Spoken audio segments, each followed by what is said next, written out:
Alright, just taking care of some last minute stuff here, but nothing major, nothing big, just kinda getting all set up for the voyage home. Oh, this is gonna be a long ass trip, but worth it. Hello everybody! Mr. Moo here in the cockpit, here in Elite Dangerous, here in the Hegne sector. Huh, never been there before. And not gonna be there much longer either. Hello there to Hardcore, Terminus 1961, and the Official Wizard. Good day to everybody. Hope you're having a good day. Hope you had a good evening.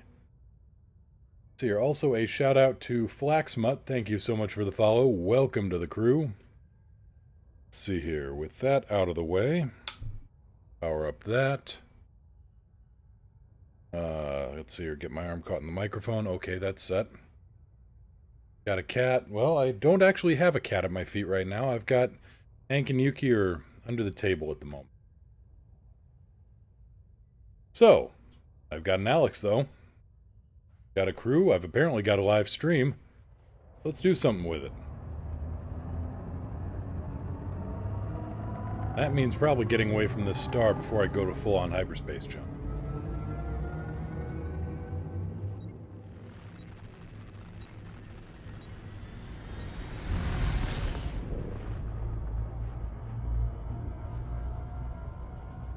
That's a Class A star. Class A stars are usually bright white, Class B are a little bit more blue, and the Class O's are the almost bluish purple ones.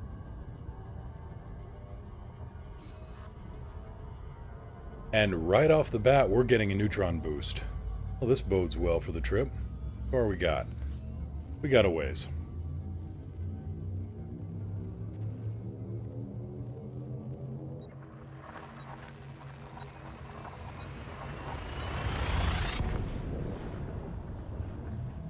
So, a little surprise, Y dwarfs are interesting too. That's true, Hardcore. Actually, a lot of the stars are interesting. It's just that the ones I'm very interested in are the bright red carbon stars. Those suckers are... They're like Class Y dwarfs, except they're the size of giant stars.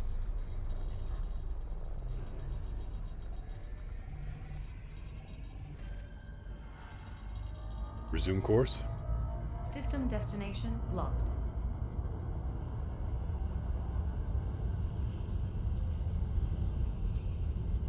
But I've got a little bit of surprise if,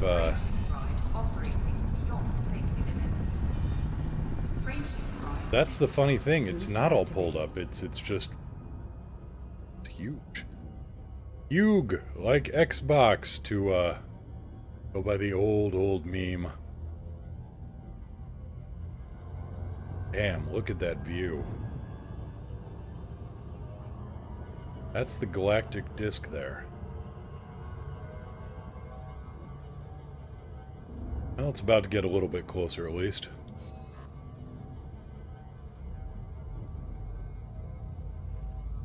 Well, howdy. How are you doing there? You know, this is going to require a whole different rethink of how I had things configured, Hank.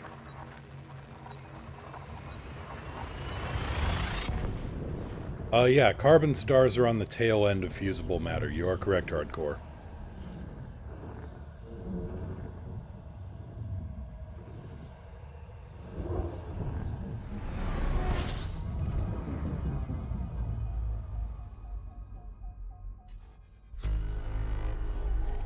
System map.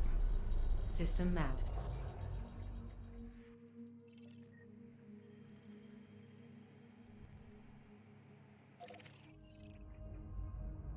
Resume course. Locking next star system. Okay, just a second here. A little bit of fine-tuning and work needs doing. 1 second. Got a surprise lined up, and of course Hank didn't quite cooperate.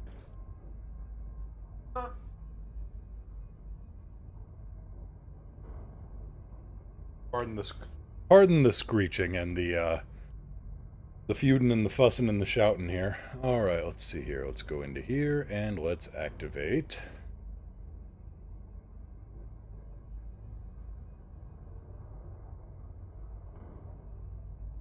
There we go. Hank Cam is go. Midgetastical, hello there.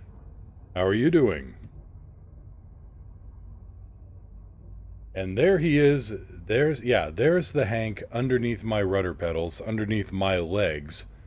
And that's about the best lighting I can get for him, but, yeah, he's a big boy. I think they, clocked him in at something like 16, 17 pounds.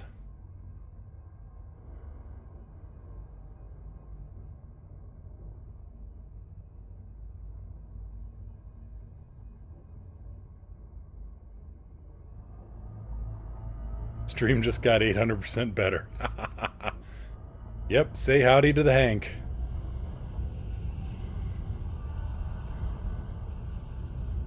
Warning, frameshift drive operating beyond safety limits. Frameshift drive supercharged. Boost activated.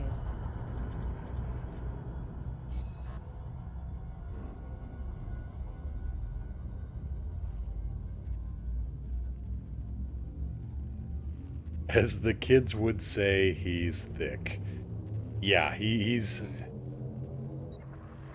Like I said, he's a Muppet bowling ball. He just... He jumps from his tower to the bed, and he will just shake the bed. I mean, he will actually catapult me out of bed. Mostly because I think a bomb just hit, or an earthquake, or something.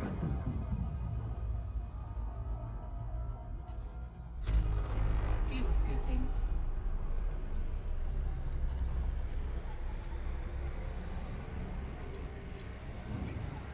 But nope, he's a heavy boy.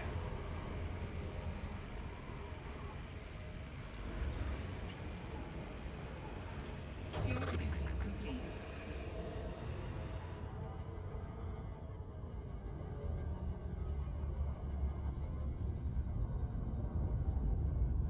Yeah, he is in front of where chat usually is. I'm running some new software. I'm still getting used to it. It's the new Streamlabs enhanced OBS. And so I haven't actually decided if I'm going to put chat up yet or not. Yeah, chat's just down for... I'm gonna give it a few days without, and just try to reply in kind. And just see if the YouTube viewers like that, or... Yeah. I don't know. I'm still poking around with some experimental stuff, trying to keep... Yeah, I like a clean interface. I like people to just see the game I'm looking at. And I may, may put up a watermark at some point. I don't know. Something small, something unobtrusive, but something that, I don't know. Like I said, I'm still experimenting. I tinker a lot.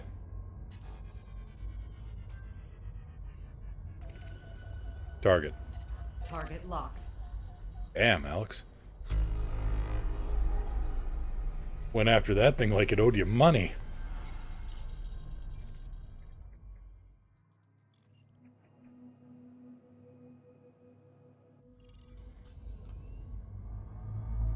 Resume course.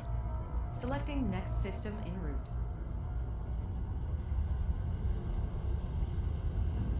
But yeah, I still post them up to YouTube. Warning, frameshift drive operating beyond safety limits. Almost. Frameshift drive. There we go. Exile, I am coming back from... Let's see here. Galaxy map. Displaying map. Easier to say, or show, actually. I am a ways out here. Bubbles over yonder. I'm over here. I was up here, but then I heard about the Thargoid interdictions happening in the bubble, and I realized that things were going to be heating up there, and... well, so far it's just interdictions, but it always starts off with just hyperdiction. What prompted me to travel that far? Honestly, a whole heaping helping of attention deficit. Ooh, shiny. This started out on New Year's Eve, when me and Meow started flying out there. I wanted to help her get her elite rating. And I knew the neutron and black hole clusters up at about, 1,100 to 2,000 light years up above the plane would help her out on that. So we did about an 8-hour stream there, then my voice gave out. Was hoping to go till midnight, and that didn't quite happen. Resume course. Selecting next system en route. And then for the next, well, ever since I have been out here, either doing, Warning. Frameshift drive well, got to the core a few days back. And then just kept on going. I thought, hey, let's go to Beagle Point. And I was like, Beagle Point's a tourist trap these days. But I thought, hey, let's go to the Tenebris, which is out on the galactic eastern fringe. Well, right about the time I got halfway to the Tenebris, I realized, well, I saw the news about Thargoid hyperdiction in the bubble.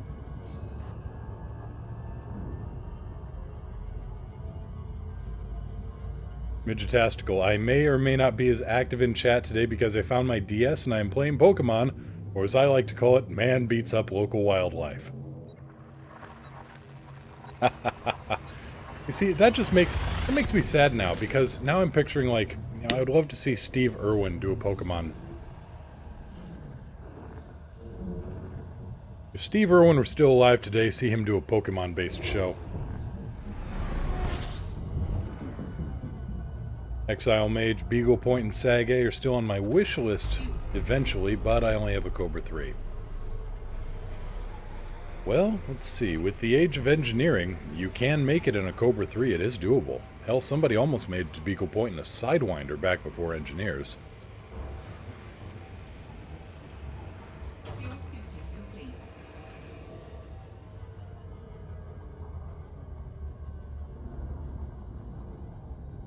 Also, Midgetastical, we've got a brick-and-mortar Think Geek store here near our place, and they've got a giant Snorlax beanbag, which I thought of getting because of cats, which would be the most adorable picture ever, but that's a lot of money to drop and not a lot of space to put it just for a cute cat picture.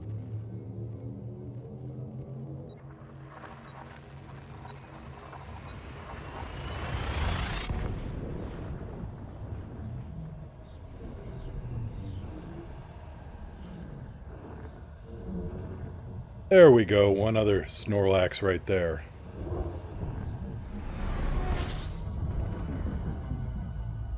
Yeah, Cobra 3, you could make it to Sag A unengineered.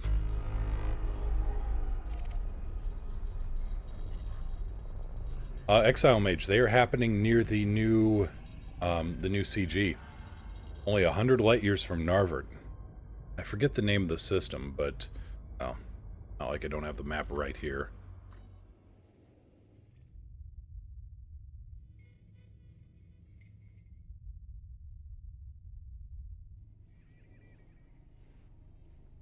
Negalia. There have been Thargoid hyperdictions in the systems around the Negalia system. Resume course. Locking next star system. Malakir, hello there. Heyo, Mr. Awesome Radio Voice. Warning. Frameshift drive Oh, you're making me blush here. Of course, the last time somebody complimented my voice, I ended up totally mangling the comment. Yep, Mr. Awesome Radio Voice with included Hank Cam today.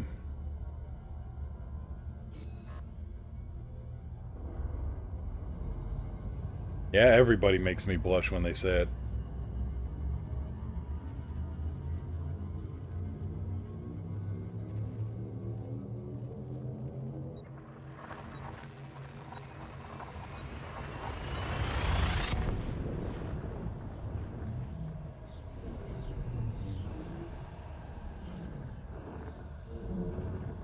Yeah, that Negalia is actually in the bubble. It's not Pleiades, it's bubble.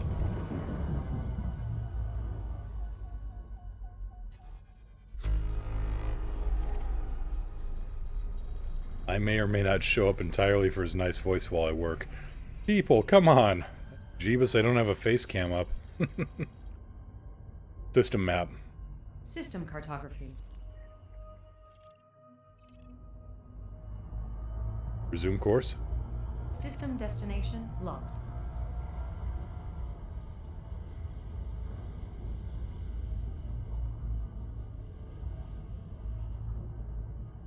Warning, frameshift drive operating beyond safety limits. Might run away if we see the face to the voice. You know, that's what I'm kind of worried about, to be honest. There it is. Barely make out the jet right there. Warning, frameshift drive But it's enough. Activated. beyond safety limits.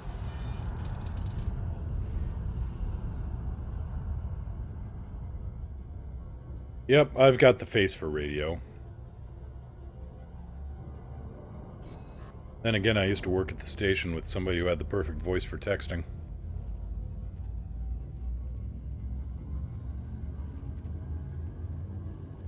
You sound like you have a nice beard. Not that nice, and it needs a shave. Oh yeah, I got good stubble going on. Yeah, no question about that.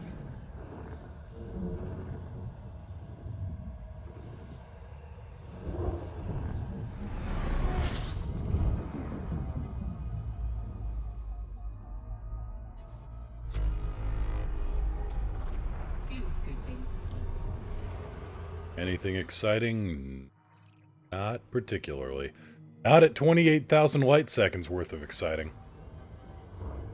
Fuel scoop disengaged. Oh, we're gonna have to roll it back around and actually top off the tank here. Fuel scooping.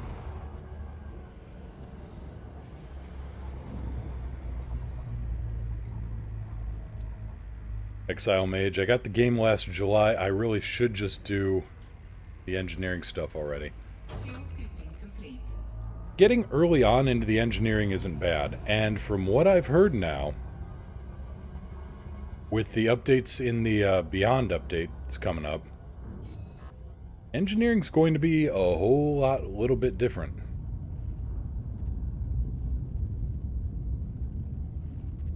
But I've also heard tell, now don't quote me on this one, or quote me on this one and then find some sources for me, that there will also be materials vendors. I don't know about different, but so they're changing things around, and I'm going to be a little bit random as I'm flying here, so bear with me. Oh, it's a whole lot bit different.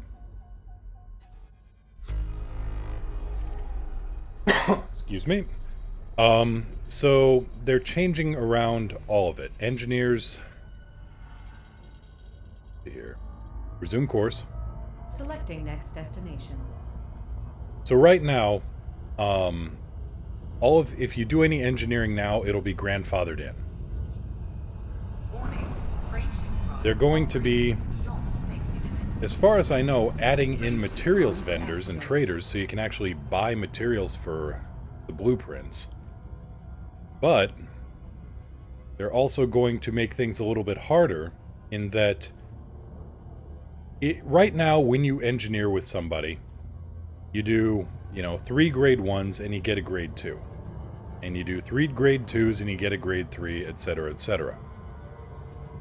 And if you engineer 3 grade 1 multi-cannons, and if that engineer does power distributors too, you just do the engineering for the multi-cannon, and the power distributors get carried on to grade 2 as well. No, materials are not actually purchasable, Malakir. It used to be they did, they would have commodities that also had to be put into the engineering blueprints. Now, they don't do that. Now it is purely materials and data. So it used to be you'd engineer one thing and it would carry all the other modules along with.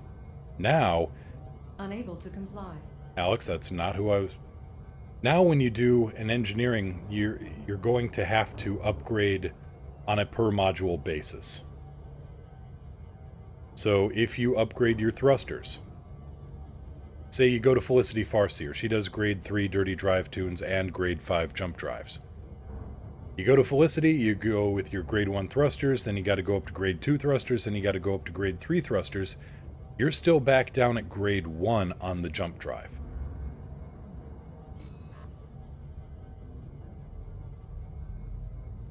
Now that's the way I've heard it's going to work as far as I know.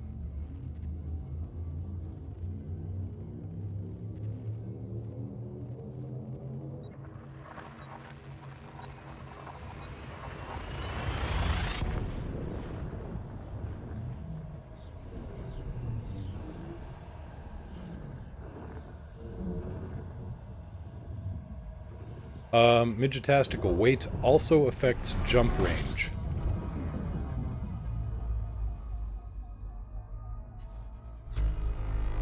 Just to add in that little bit there.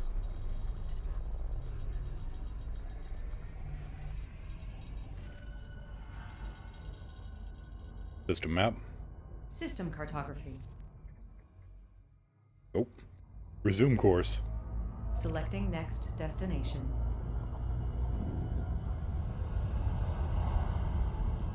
Warning, frameshift drive operating beyond safety limits.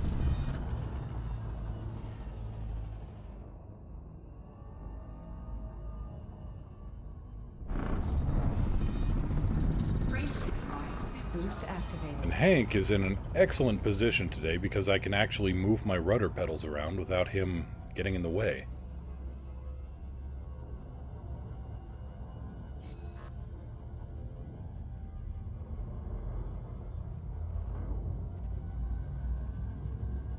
That's true.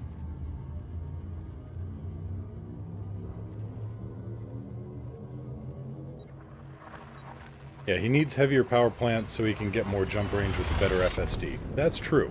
A 4D power plant in a Cobra 3 should be good enough to run everything you need. Exile Mage, yes. It's giving me a 4 times jump range multiplier. fuel sweeping. System map. System map.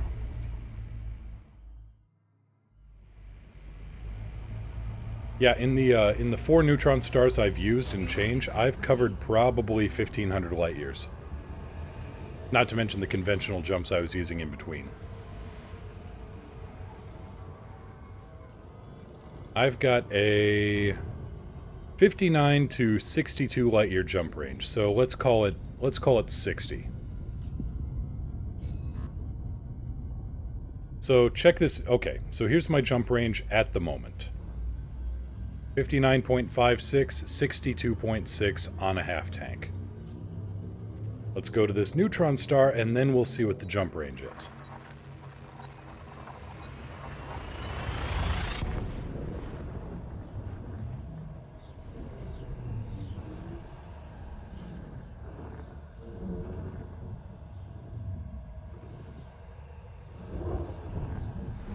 Well, Exile, I've up... Oh, boy. Alright, so let's check this out. Okay, 60.41 right now.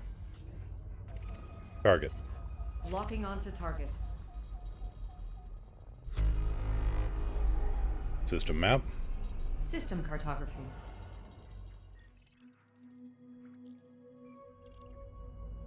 Resume course. Locking system destination. Why in the hell are you only taking me 71 light years on this jump computer?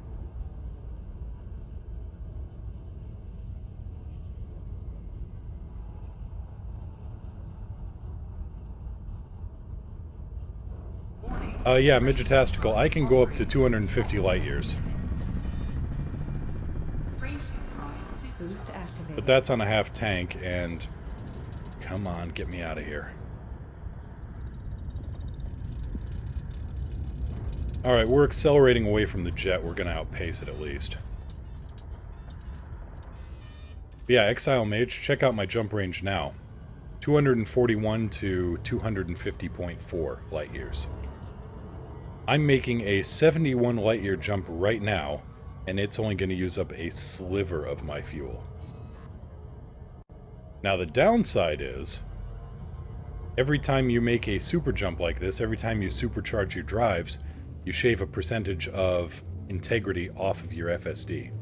So you got to carry an auto repair unit to fix up your drives, otherwise it's going to start sputtering and malfunctioning, and then you're going to have a real problem when you're, say, 350 light years from the center of the middle of nowhere.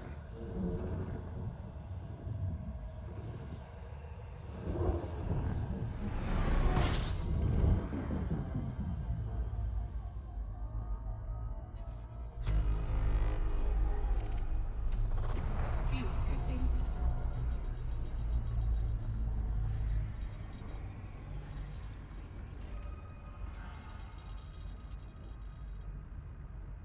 System map. System map. Fuel scooping. No, there's an actual repair module, the Auto Field Maintenance Unit. I've got 2 of them on my ship because I like to double up. Resume course. Selecting next destination.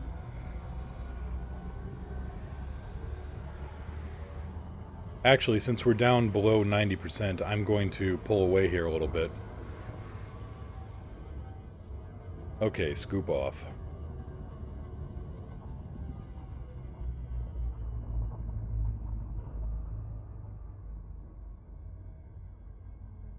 Give a Hank a little bit of a scritch.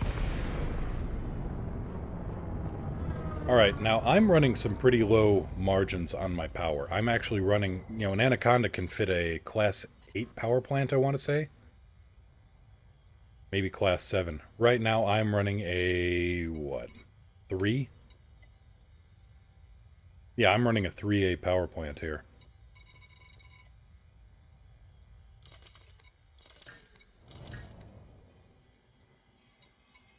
So I need to turn off my thrusters in order to activate the repair units.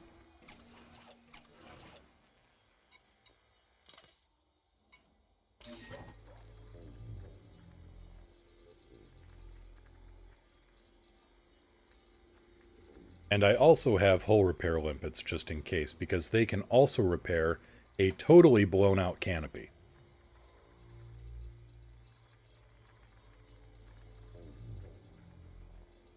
Module repaired. Exactly, Midgetastical. Why only a 3A? Because of the jump range. Thrusters online.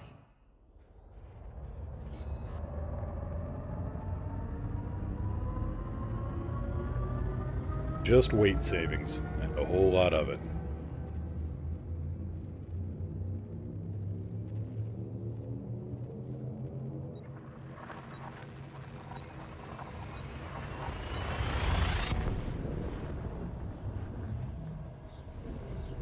I should really label the Hank cam. Maybe I'll do that later.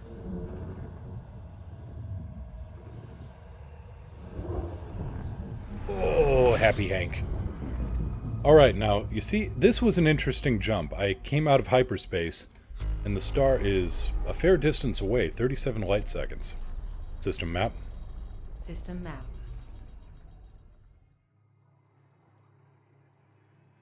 And that's because Frontier has incorporated a brand new don't fly through the star system.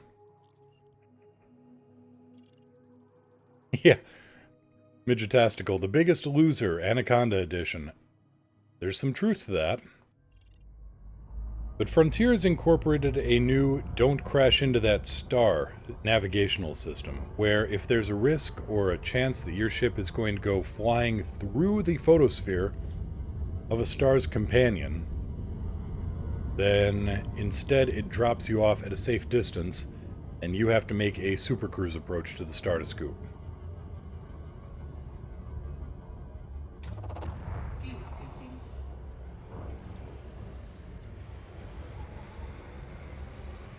And no, I've chopped weight just about every place I can, up to and including getting Lori Jameson to drop the mass on my life support and my sensor cluster. The sensors on a Anaconda are, the D-rated ones are something like 64 tons, with a good engineering roll on the weight reduction. Resume course. Locking next star system. That's what I need to do. With a good engineering roll on the weight reduction, you can turn that 64-ton sensor pack into something like 12 tons and change. Maybe even, well, probably even lower than that. I know I didn't get the maximum roll.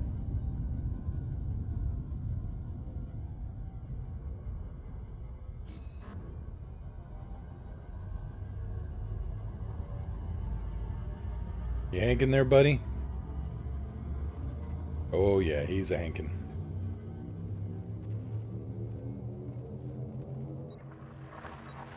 He's got a busy day of hanking ahead of him.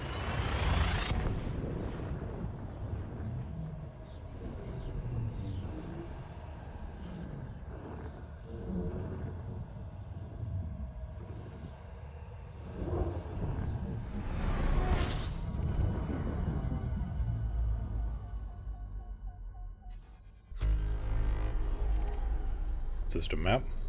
System cartography. Also, a whole lot of uncharted neutron stars out here. Resume course. Selecting next system en route. This is better. Here, I'm going to get a 237 light-year jump off of this thing.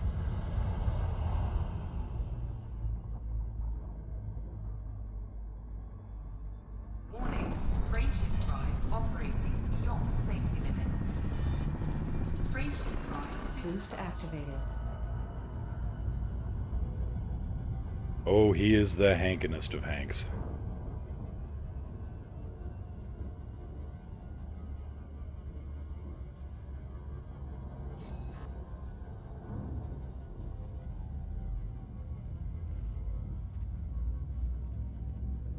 He's also a very fastidious Hank. He grooms. He grooms a lot. He's got a lot of hair to groom.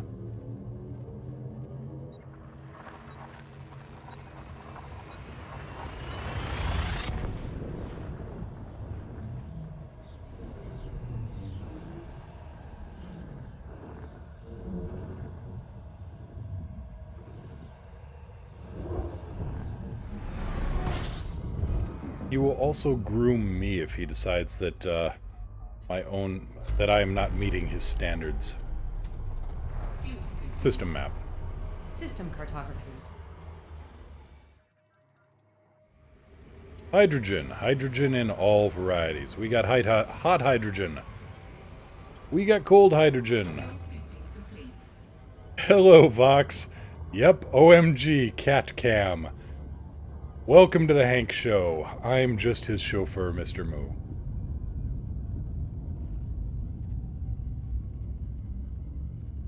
And you can kind of see my legs in the upper right.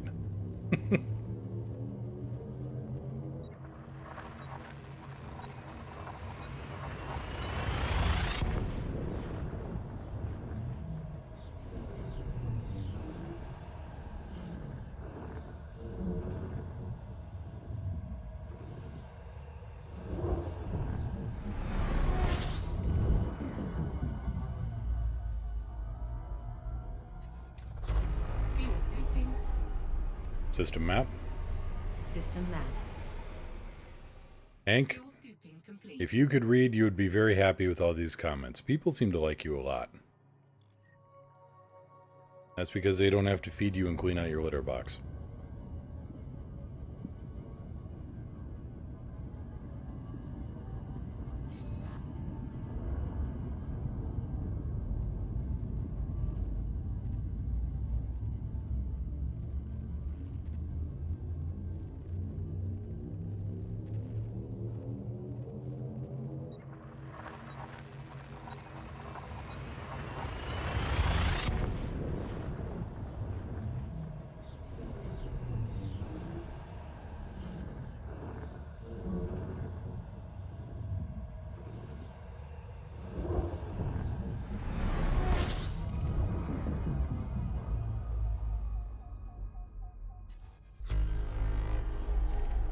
System map.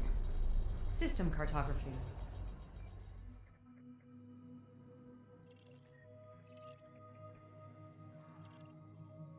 $269,000 light seconds, and Not a water world. System map. System map. You are also not a water world. Resume course. System destination locked. Most likely high metal contents. How are you doing, Vox? Hope you're having a good day. Frameshift drive operating beyond safety limits. Frameshift drive Boost activated.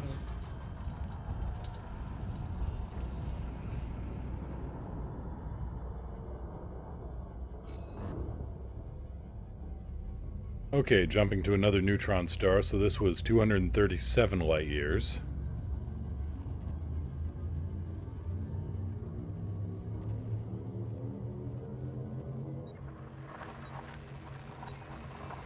$237 plus whatever else we get here.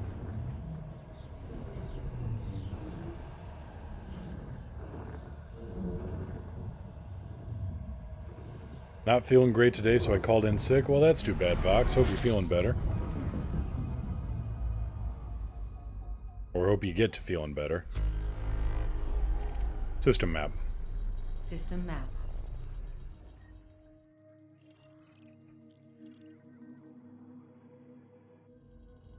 Resume course.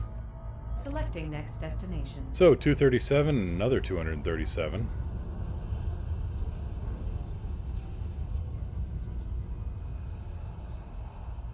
warning. Frameshift drive operating beyond That's what, 474 light years in 2 jumps? Frameshift drive Boost activated.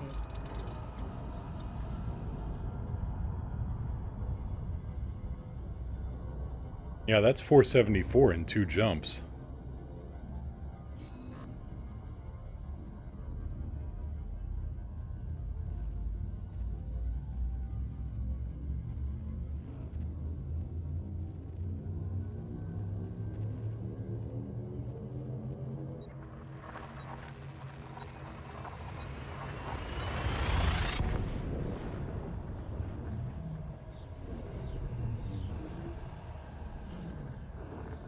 Itchy happy Hank.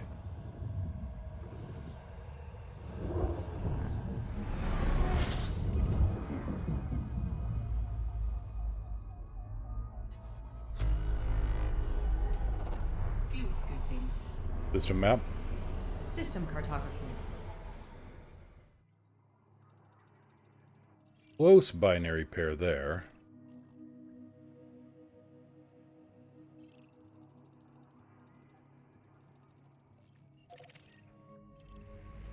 Let's see here, not a water world, as far as I can tell. Complete. Resume course. Locking system destination. We're gonna get clear around this F-class star, and we're gonna see the companion right there. Nope, guess not. Kinda lucked out.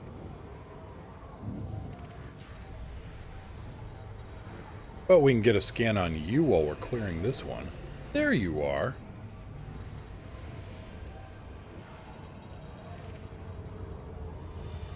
Was wondering where you happen to be.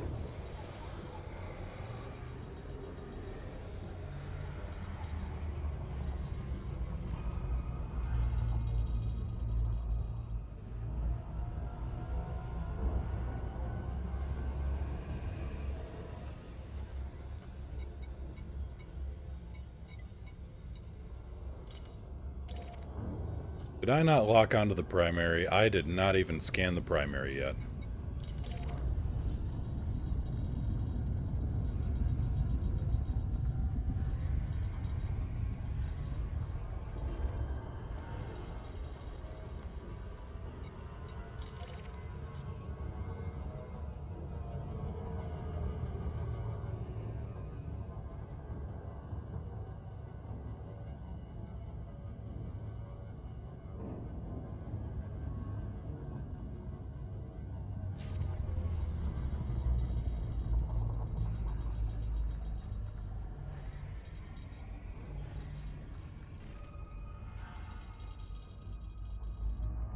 Resume course. Selecting next system en route.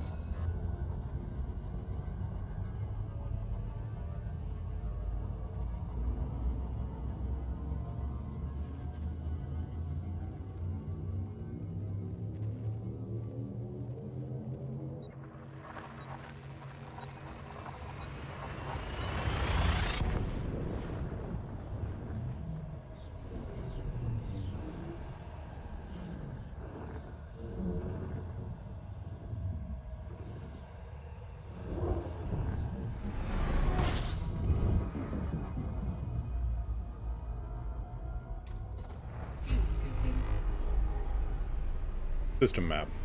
System cartography. Fuel scooping complete. A few interesting things here, but not interesting enough. Well, you might be fine. Whatever you are.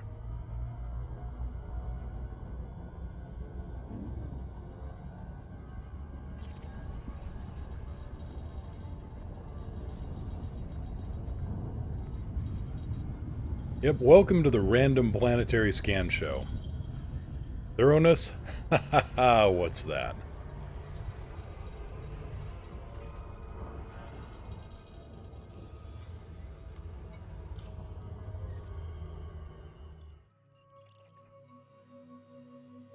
Well, it's a terraforming candidate, so that's an interesting find. 0.01 atmospheres, 0.45 G, 237 Kelvin. Atmosphere is 51.7 sulfur dioxide and 48.3 carbon dioxide. Well, if you can terraform that, more power to you. See what these other two worlds are like. They've got atmosphere, may as well. Relatively close.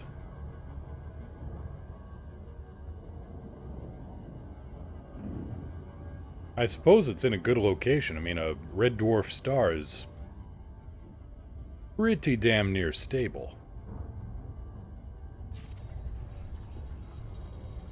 Those things will just keep on going for... Well, nearest makes no difference forever.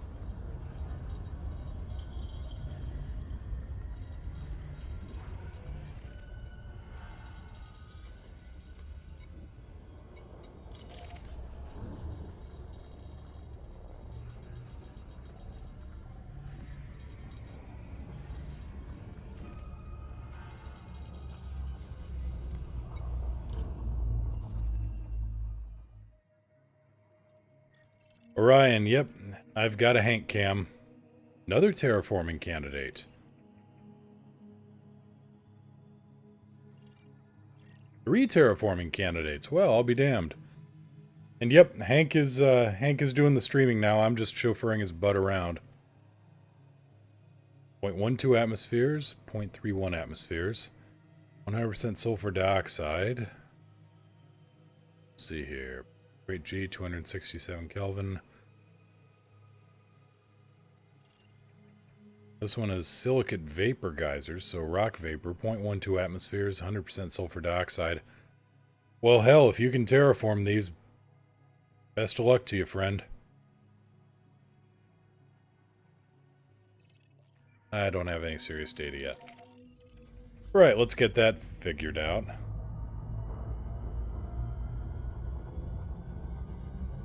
Get the specs on this star.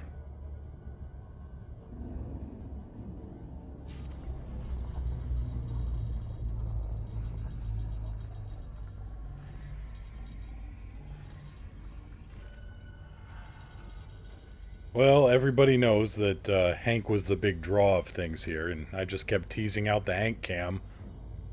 Well, I had to finally put my money where my mouth was, and got the Hank Cam. Okay, so age.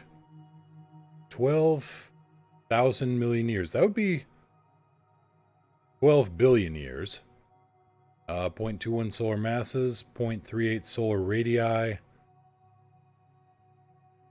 It's not a remarkable star, but it's a reliable star. Resume course. Selecting next destination.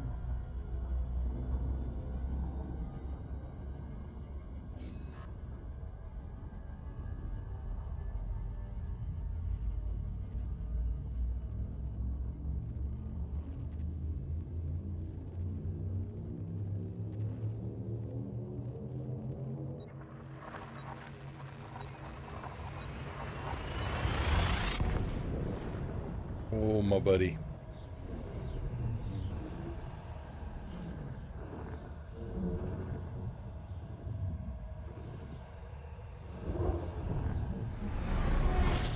Of course, you can't see too terribly much, so I may turn off the Hank Cam.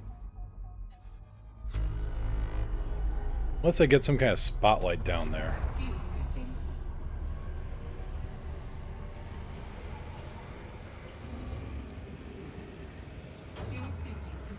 System map. System map.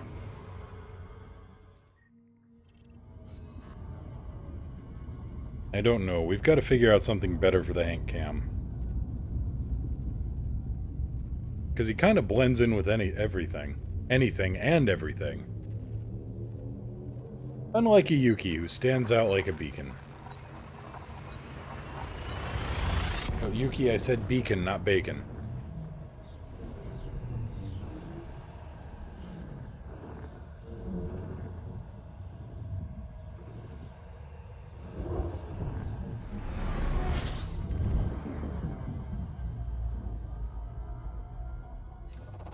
Fuel scooping.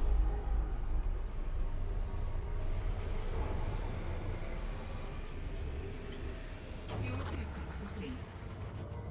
System map. System map.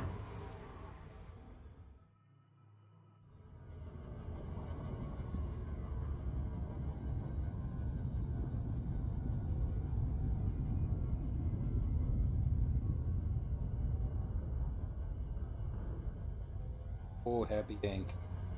Happy, happy Hank.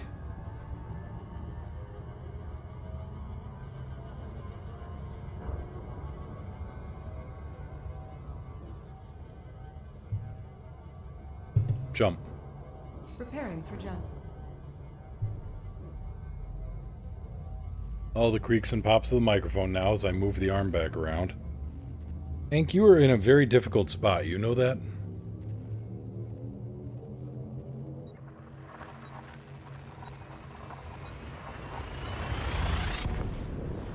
Hyperspace. Checking systems now.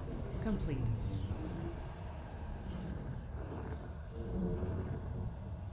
Confirming exit point telemetry. Stand by.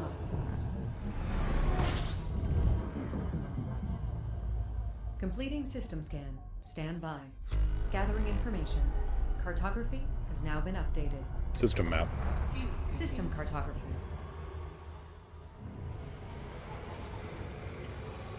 Nothing remarkable, moving right along.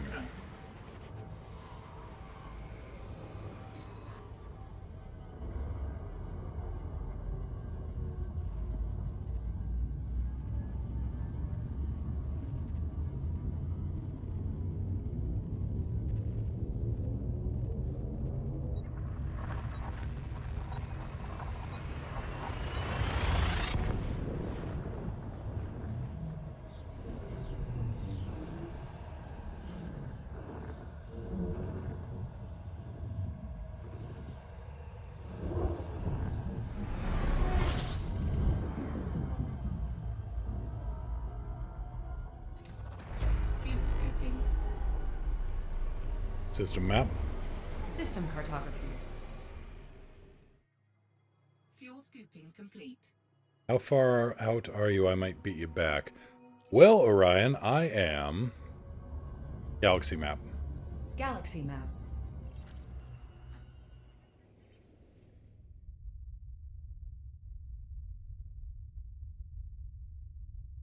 Just about the 3 o'clock position from Sag A-Star out in the, oh, this... Is that the Norma arm? No. Scutum Sagittarius arm. As for how far out with a numerical value, well...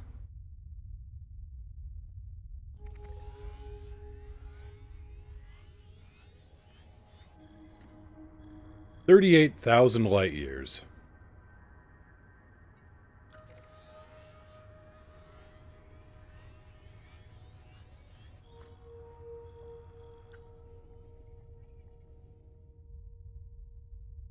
Let's see here, where's our... Well, we've covered about 3,000 light years already, maybe 4,000. I think it was about 3,500. Because it was 18,000 light years to this destination when I selected it. So we've covered a fair amount of distance already. Just a lot more to go.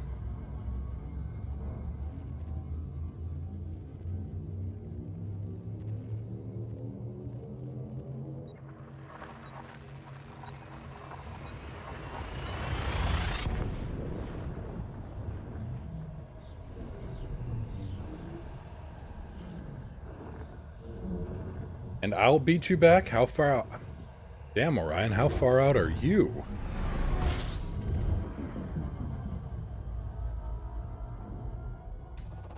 Fuel scooping. System map. System map. Fuel scooping complete. Now these two are going to have life.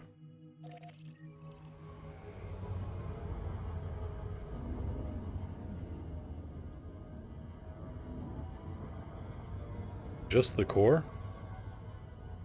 Well, then you might beat me back. And I've got 17,000 light years more to go than you do.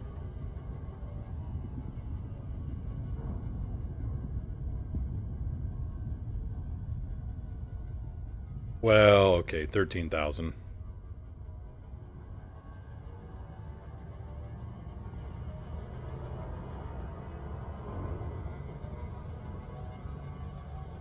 But no, I'm pretty sure these gas giants have life. Probably ammonia-based, but that's just a edumacated guess.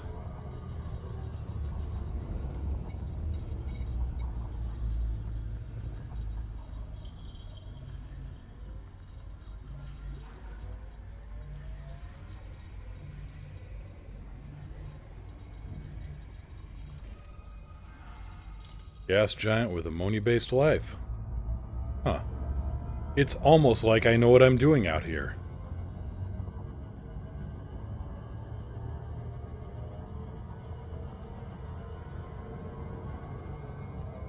Okay, just so you know, you can't actually nose boop Sag A as far as I know. It actually has a good-sized gravitational step. You can't nose boop it.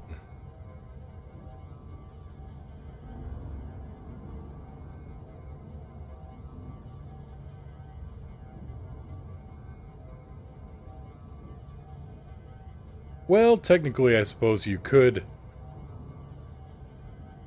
Oh, in that case, you're going to definitely beat me back to Narvert. You know why?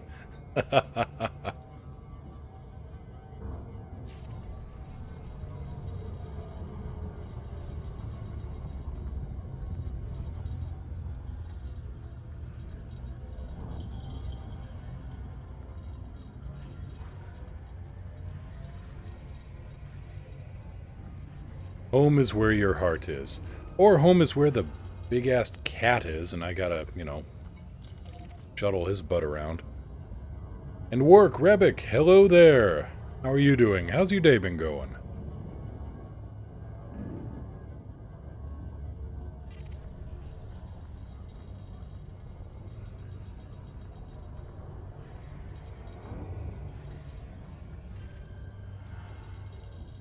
Resume course? Locking system destination.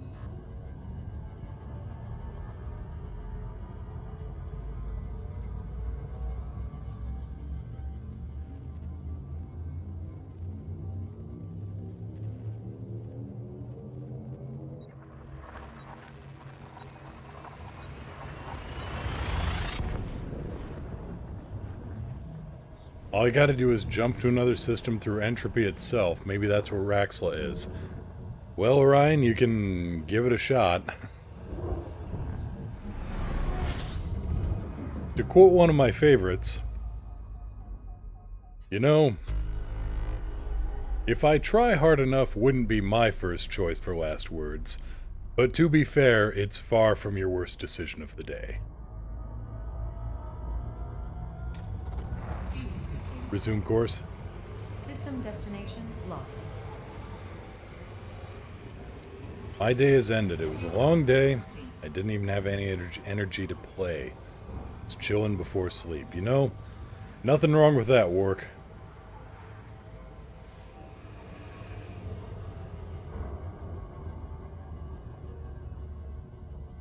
You look at Hank. Down, well, you can see him on the Hank cam. He's had a big day. He's just chilling now. Building up enough energy so he can get in his afternoon nap.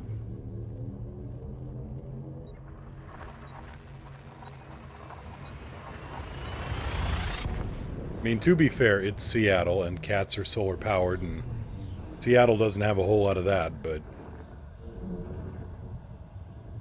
he needs to build up his reserves.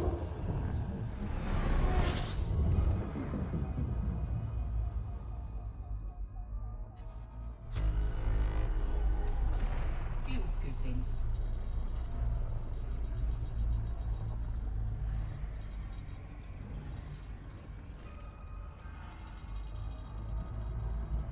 Resume course. Locking next star system. Fuel scooping complete.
Fuel scooping. System map. System map. Fuel scooping complete. Black cats are beautiful. Yeah, I can't argue with that one. Of course, just for balance, we've also got Yuki, who is solid white except for a little black toupee on her head.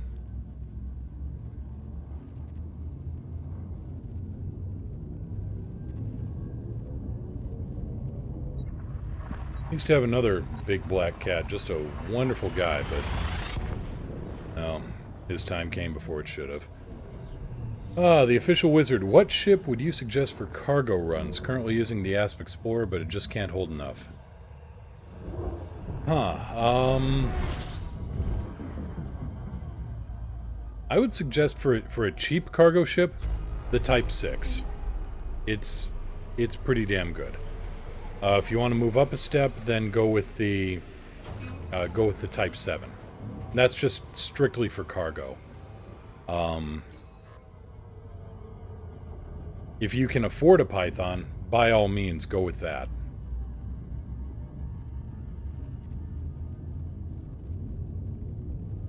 The Python is just the perfect... Well, it's...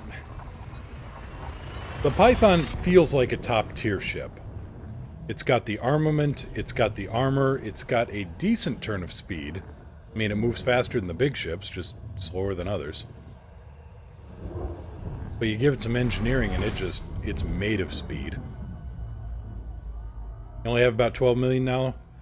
In that case, I would say go for the Type 6, or if you want a little extra protection, and believe me, it hurts my soul to say this, Keelback.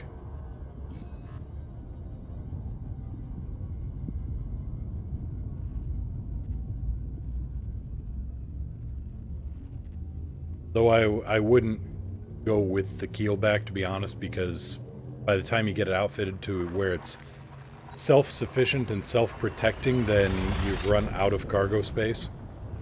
So, yeah, honest opinion, go for a Type 6 if you just want a straight-up decent cargo ship. Midgetastical, I'm not a fan of the... I mean, the Keelback was branded as, like, you know, an armed, you know, combat version of the Type 6.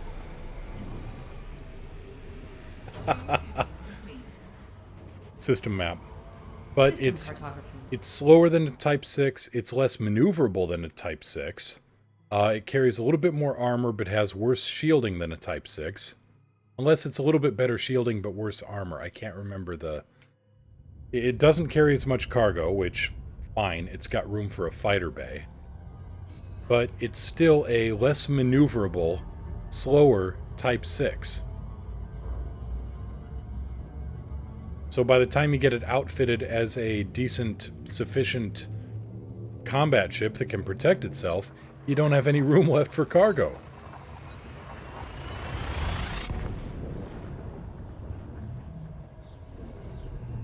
And yeah, the official wizard, no problem. I mean, I've got opinions on ships. Fuel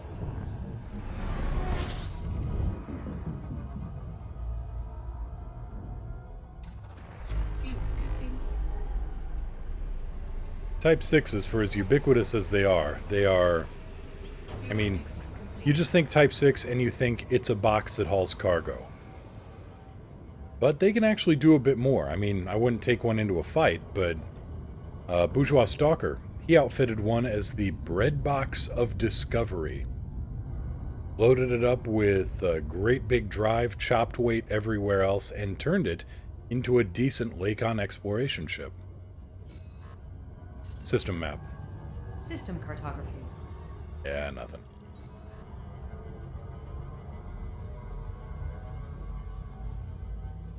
He thought about grabbing a keelback just to spite me. Called it the bread knife.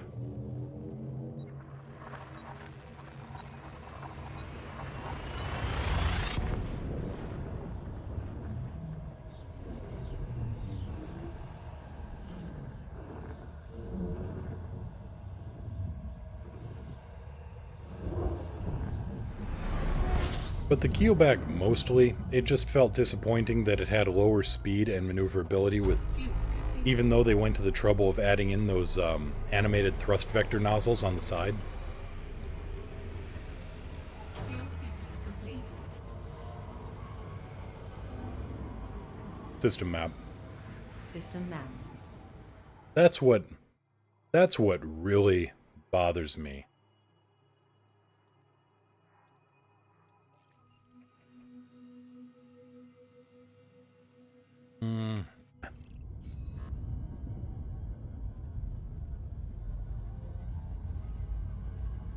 A Type 7 can haul a whole bunch of cargo. Don't get me wrong. The problem is it's only for large landing pads, and it overheats really, really quickly. Whenever you go for a jump, you're probably going to be skirting close to the critical warning there. The Type 6 also seems like it's more in your budget, and you can stand a few losses just in case.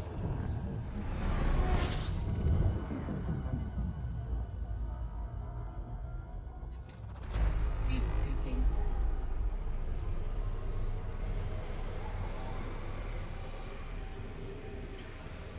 Fuel scooping complete.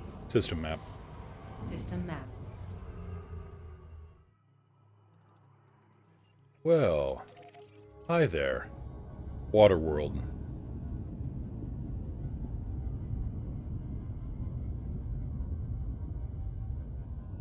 How far away are you? 8,000 light seconds? I might go grab a scan on that B-star just because.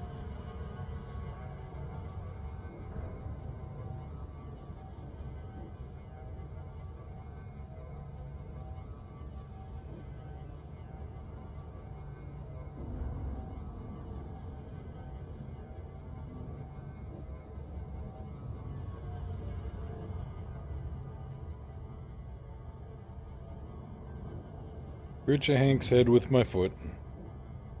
Watch him go stretch.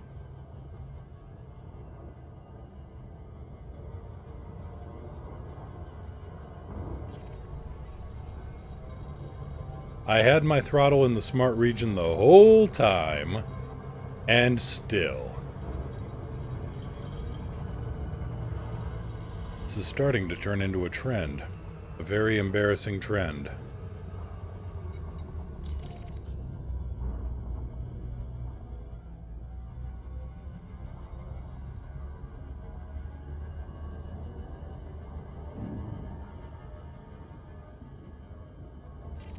System map. System cartography. Alright, now. We got here 4.02 atmospheres, 282 Kelvin, 0.94 G, okay. 79.2% carbon dioxide, 17.4 nitrogen, 3.2 oxygen. Okay, so the plant life will be very healthy here. Can't be, Orion says, can't be embarrassing if everyone does it, and Midgetastical says, too fast, 5 furious. What is the name of the last time I had a full car?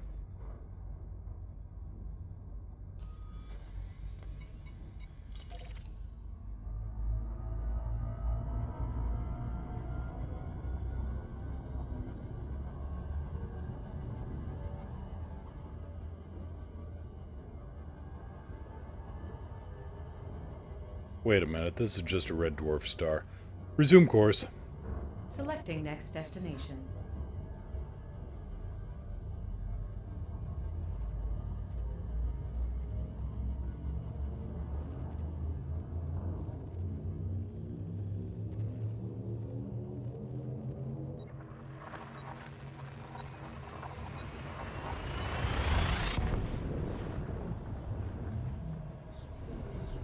Hank, buddy. He's so out of it that his tail isn't even thumping when I call his name.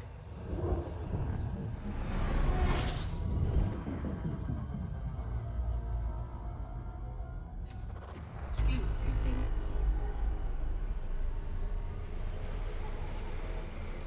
System map. System map. Fuel scooping complete.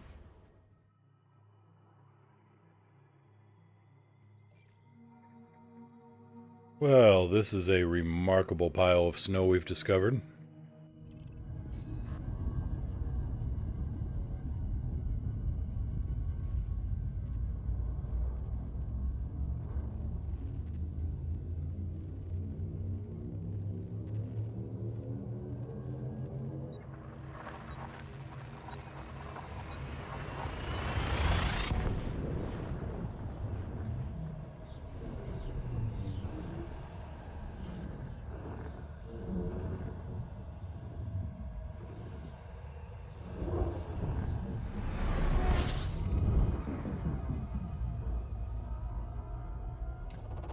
Fuel scooping.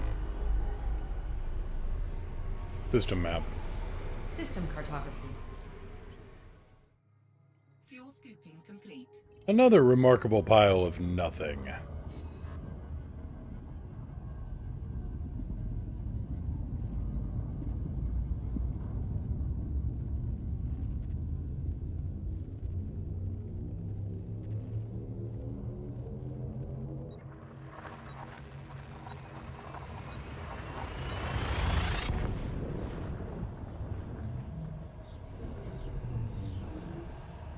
For some reason, your movie comment makes me think about, well, got me thinking about driving movies. Then got me thinking about the Blues Brothers, which, by the way, never ever get into a car with, well, if I'm behind the wheel, if I've just seen the Blues Brothers. I find it a great inspiration. But, no, I was just thinking about, oh, it would have been 4th of July, whatever year it was. Me and Niao are in my old car. We were still dating at the time. And that was my folks'... Boy, I got it from my folks. It was their old 1990 Ford Explorer. Resume course. System destination locked. An absolute aisle. Terrible. This one had the added benefit of over 250,000 miles on it. Yes, this car could have driven to the moon. Based on its condition, it more like thrown from the moon and had some re-entry damage. We're convoyed up with 3 or 4 people, driving to Chicago for the 4th of July. And we've got the Blues Brothers soundtrack going because we're driving to Chicago. It's, you know, those mandatory things. And one of my friends gets the idea, hey, I'm going to get around this big old pile of traffic by just dropping the hammer and leaving everybody else in the dust. Fuel scooping complete. And I tried to catch up with him.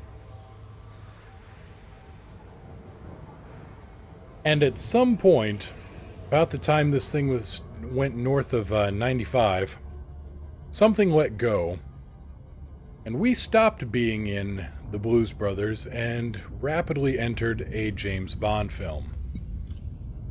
Because the transmission seal blew. So now, I'm leaving a smokescreen behind me. Oh, the embarrassment. Resume course? Selecting next destination. Not to mention the fact that left us stranded on the side of I-80 for about 4 hours on 4th of July.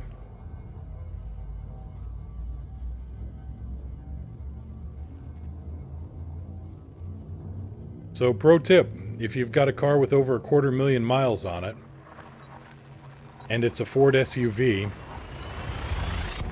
taking it above 90 miles an hour on a day where the temperature was exceeding 105 degrees is a bad idea. Pro tip.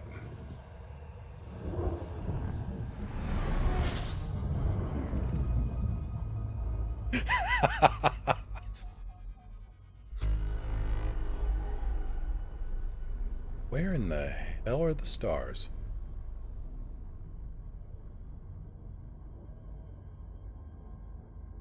System map.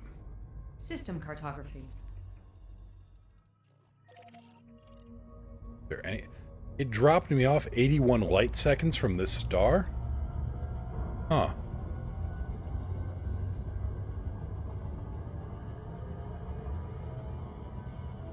Oh yeah, Ryan, the fun doesn't stop there. We still had to drive home.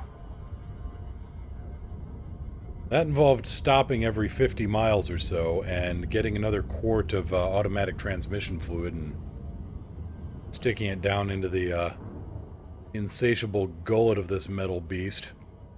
You'd think it would have gone a little bit further, you know, being so light with all the rust and all, but...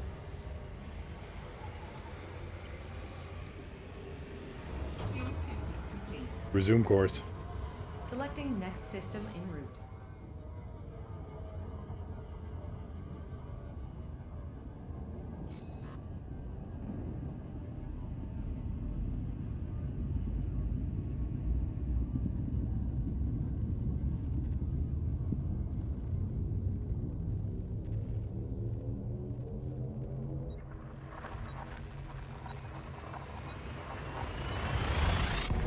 We rolled into Chicago, and it finally crapped out and died on us.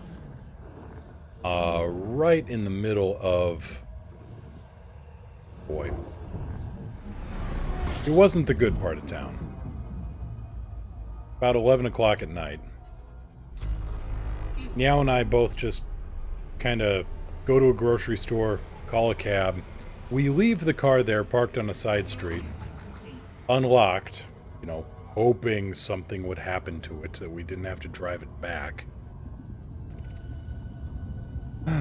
No such luck. Oh yeah, Chicago's a beautiful place.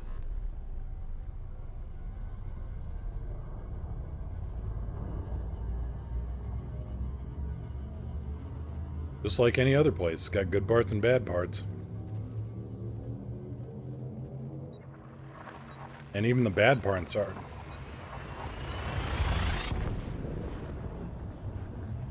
It's all in how you handle it.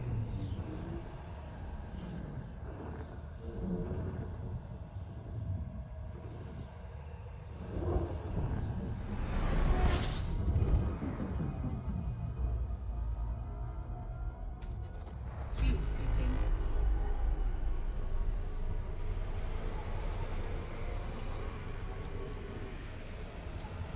Fuel scooping complete.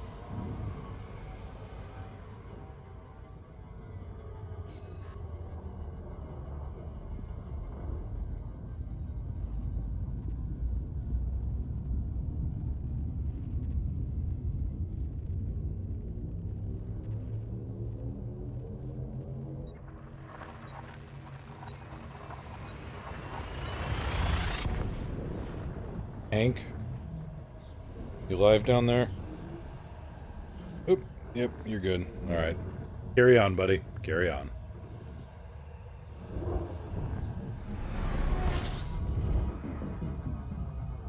You know, buddy, you are a lousy co-host for getting the camera. Fuel scooping. System map. System map. Fuel scooping complete. 46 light seconds, possibly terraformable. We'll have a look and see what the sensors say. He is adorable. This is true. I don't know how much of him you can see. I've just got a tiny window showing my preview stuff, but...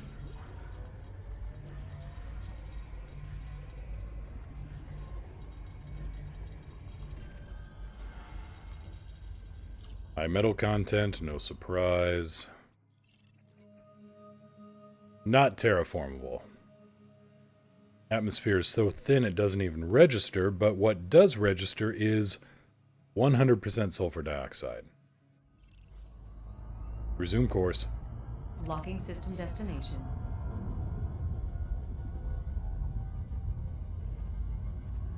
I don't know, how much of Hank can anybody actually see on the screen? I'm kind of flying blind here because my preview window is only a tiny portion of my secondary monitor, and the Hank cam is...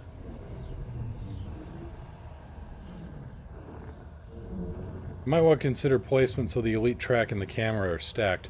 Well, yeah, I've actually got the... I've had to move my camera because right now, Hank is down... I mean, you can see my legs moving here.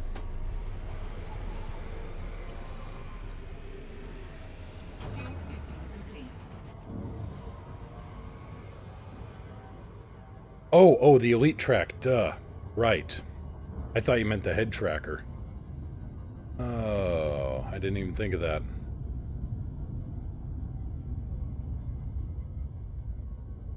Okay, Hank, you're going flying to the other side here. Right about there, I guess. Is that a good place for a Hank cam? Can't quite tell.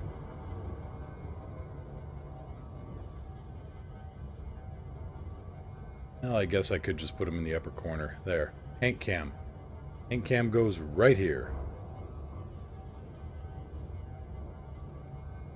Let me know how that works, and if that doesn't work, then I'll move him to the other side.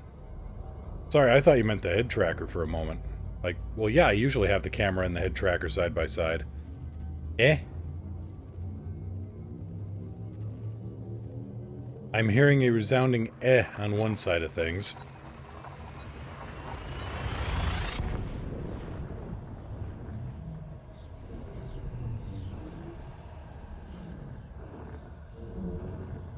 Better? Alright, finally, the top right info screen holds a purpose. Yes, it holds the Hank.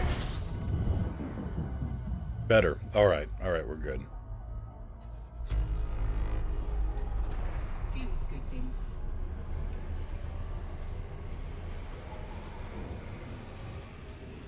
Fuel scooping complete. System map. System map.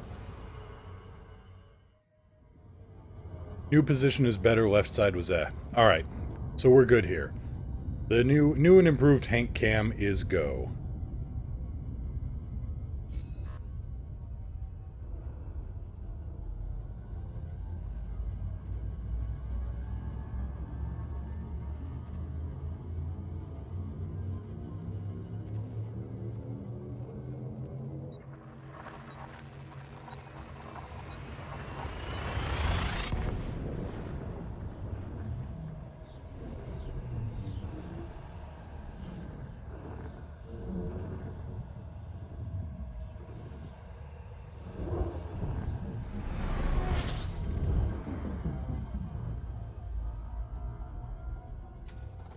Fuel scooping.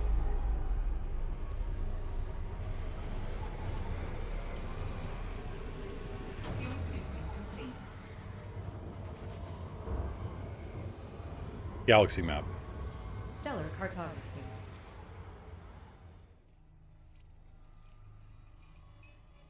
Star fuels.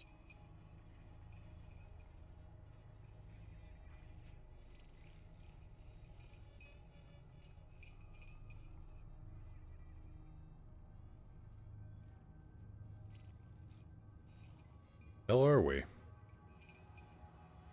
Let's see. Oh, we're below the galactic disk. We're about 700 light years below the disk.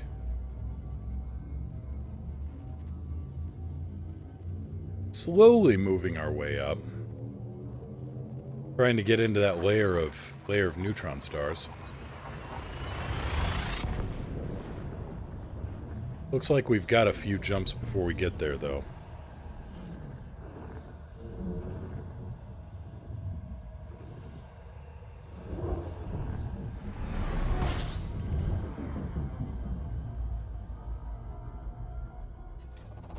Fuel scooping.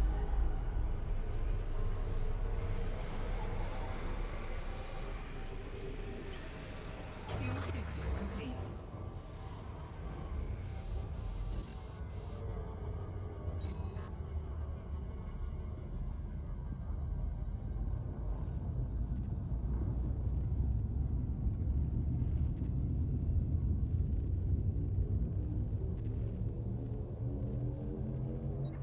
Oh, hello, Yuki.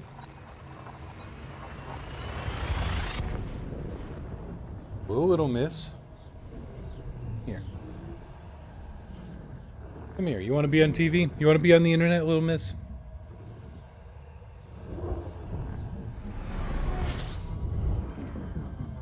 There. Now we got a Yuki cam going.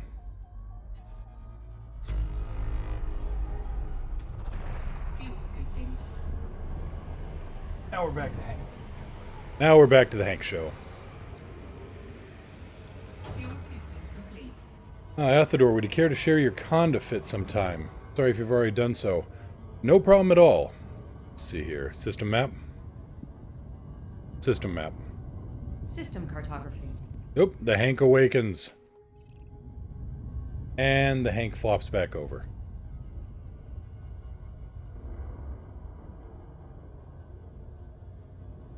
There, better shot of Hank. Let's see here. I had that. Oh, trying to think of the best place to put this up. Oh, here. Me.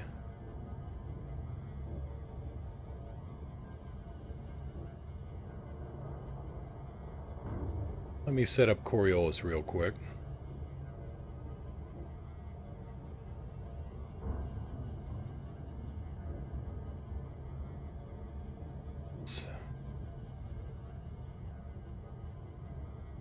Alright.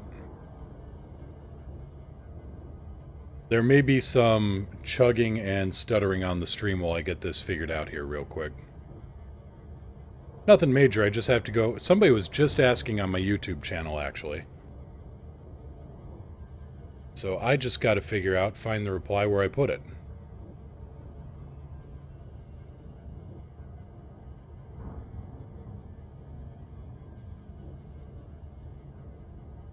Do-do-do-do.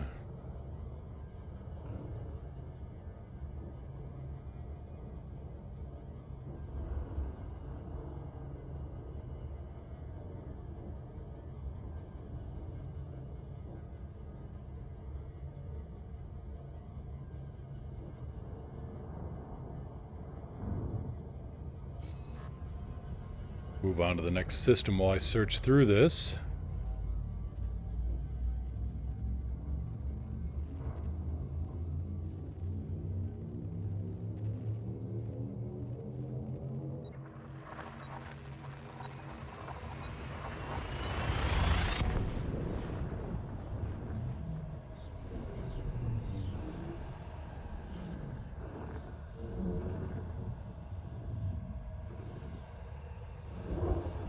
Here we go. There's the Coriolis link to my conda. Fuel scooping. Approximately.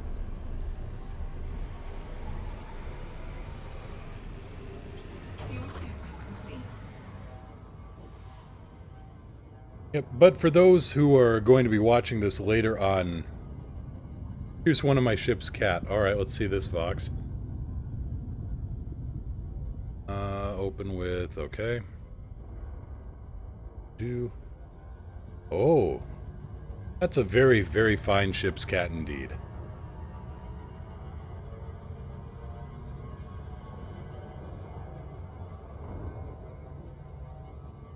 But for those who are going to be watching on YouTube later, here's the verbal rundown, just in case you don't see the link. Well, you won't be able to see the link. So let's see here. I'm running, for the core components, lightweight bulkheads, naturally, 3A power plant, 5D thrusters with grade 5 dirty drive tune, just so I don't die of boredom on planetary climb out or docking. 6A FSD with a grade 5 range boost. If you can get a roll that also converts more fuel per jump, that's really good.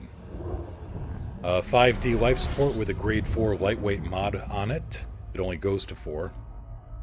1D power distributor, just for pure weight. I don't have any boost, but it's enough to get the shields back up and, you know, run power to the engines. And 8D sensors with a grade 5 weight reduction. And that's a big, big part of this, because it takes a 64-ton sensor package and drops it down to 12 and change. Optional, I'm running a 7A fuel scoop, a 7B will also do. 6E cargo rack for anything interesting and my limpets. 4G SRV hangar. 2 SRVs should be enough if you don't go throwing them off a cliff. 2 5A auto repair units, and that way they can fix each other, just in case. Plus, I'm paranoid. A 3D fuel transfer limpet, just in case somebody else in the area needs a hand. I occasionally monitor the fuel rats. Kind of see if there's anybody that needs help out there.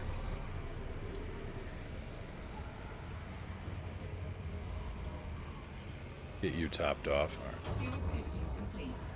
All right. 3D shield generator just to handle the occasional bumps from a landing. 3D repair limpet controller, that'll help with hull and canopy blowouts along with any other deep space rescues that, well, folks might need rescuing.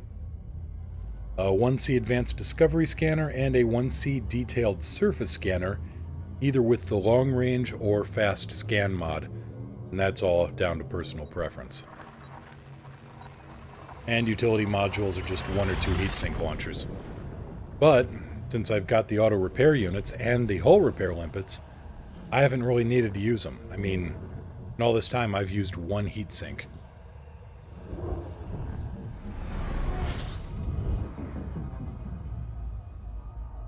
And that's basically the build on the Bifrost. Fuel scooping. System map. System cartography. Fuel scooping complete.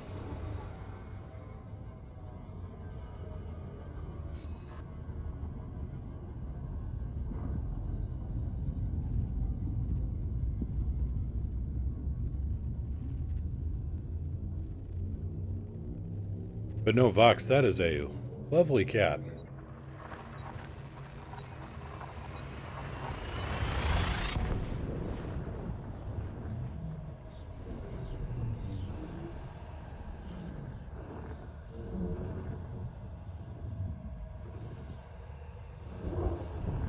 Been thinking about building a duplicate? Well, good luck. This is a good ship. Fuel scooping. I mean, it doesn't have a perfect view. I mean, and if there's anybody sitting in the side seats here, they are going to get a great big piece of window frame or, you know, hull reinforcement right in their field of view.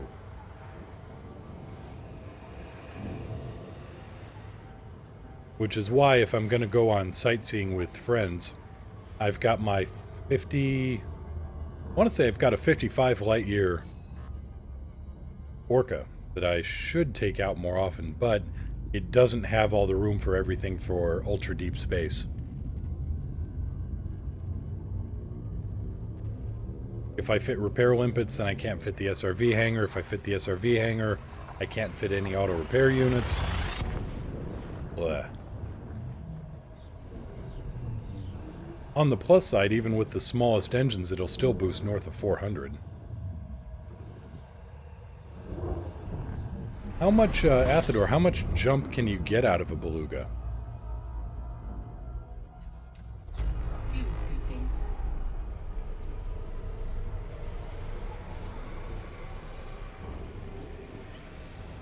System map. Scooping complete. System map.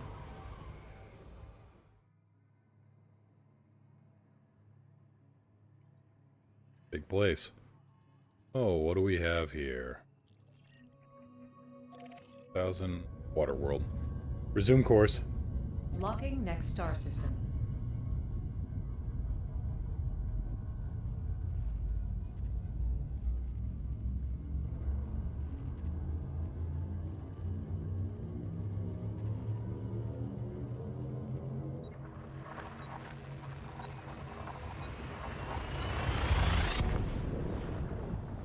Kinda want to build a beluga one of these days and do a luxury tour to Sag A. Vox, you are a better commander than I for doing that.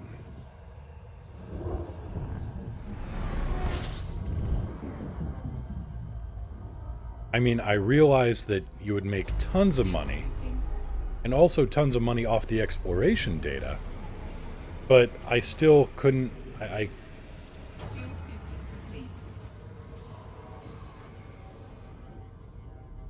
I couldn't do it. We've done 90 jumps so far. No, wait. Yeah, we've done 90 jumps so far.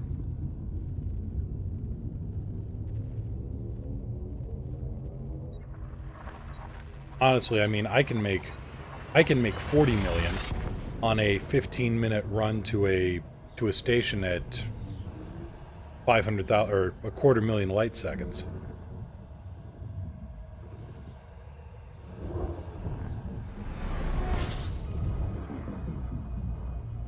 I don't know, the ultra deep space luxury runs just don't... Fuel scooping.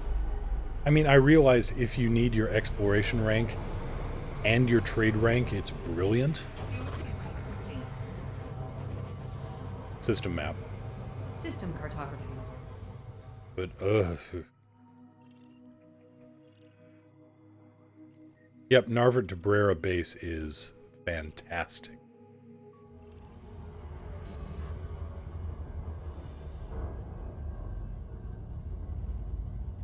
Also Thedidic to,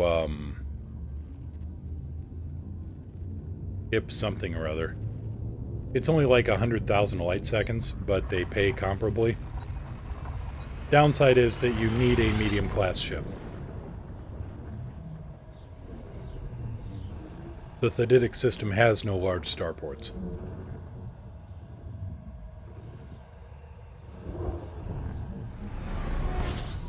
$73.70? I think that's the one I'm thinking of. Fuel scooping. I bought my Beluga and 2 Condas this week. System map. System map. Fuel scooping complete. How many Condas do you need, man?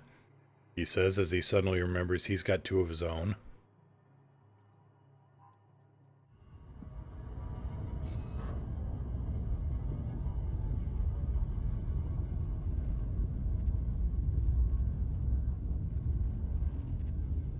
All right, Neutron star.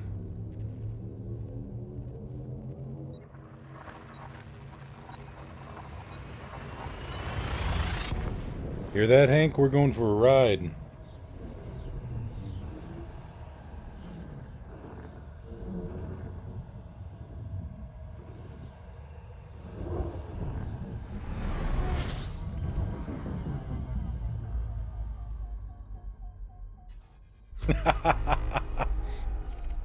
One to fight, one for exploration, one for economy class passengers, and one for, I don't know, pirates?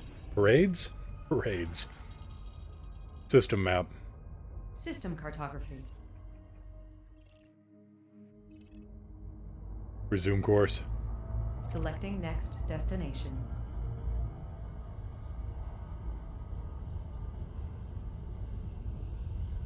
Vox, do you think it would be possible to stack 150 million in missions to take to Hutton?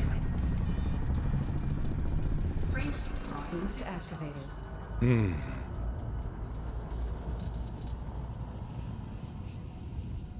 Well, if there's a lot of passengers willing to go to Hutton, and if you outfit a Python with nothing but economy class cabins, it's possible?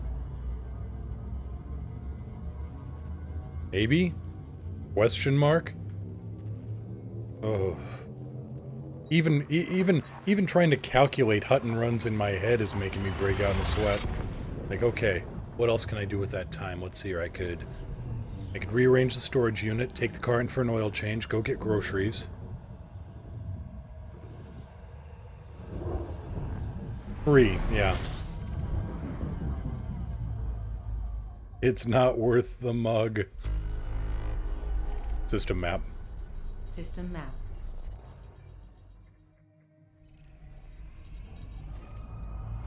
Resume course. Selecting next destination.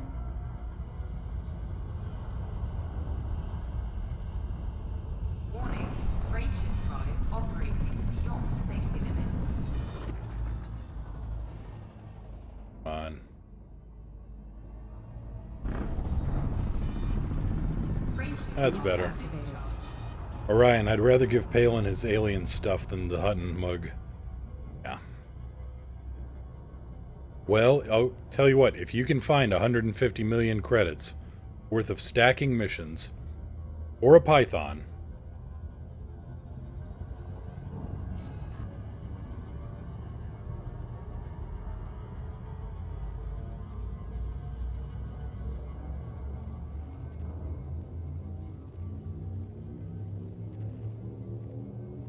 at the door. If you can't... Oh, you can't fit the beluga into it? Okay.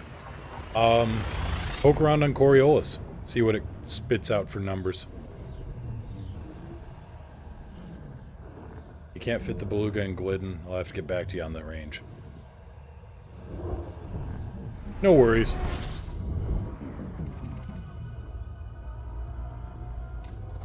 Fuel scooping.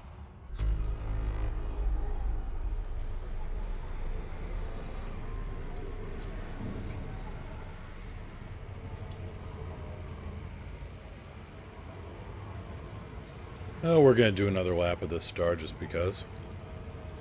Fuel scooping complete. System map.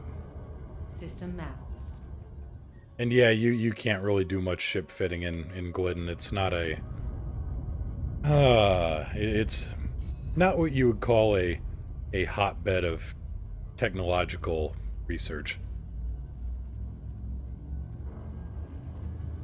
Or a, real hotbed of ship outfitting, or a real retail kind of place. I was just showing Commander Ogen the place, and he said, "Wow, you found a real hole, haven't you?" Why, you oughta...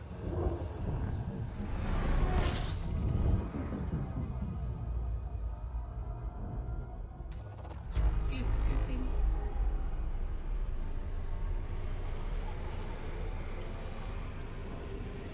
Fuel scooping complete. System map. System cartography. Tell you what, Narvert, you can make a fortune in Narvert.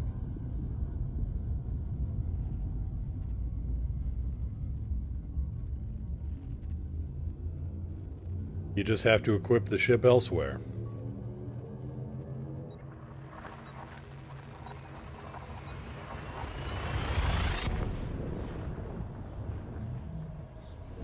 Tell you what though, Narvert is no harangue system. Harangue, that's just, what, anarchy, civil war, pirates?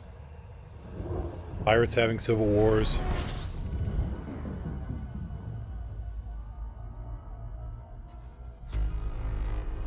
Fuel scooping.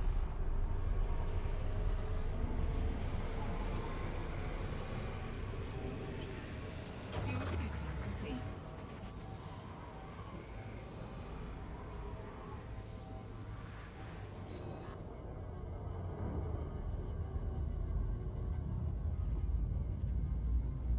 I'm gonna need a fortune. It's just, unfortunately, it's gonna have to be a real-world fortune, because I just saw the specs that they released for the new, was it the new HTC Vive? Oh. I just picked this up last year. I picked my Vive up last year. And I love it. The screen door effect is noticeable, though. Screen door is a thing. And now they've got one that's got what they say is 78% increase in pixels. Ka-grumble. Fuel scooping.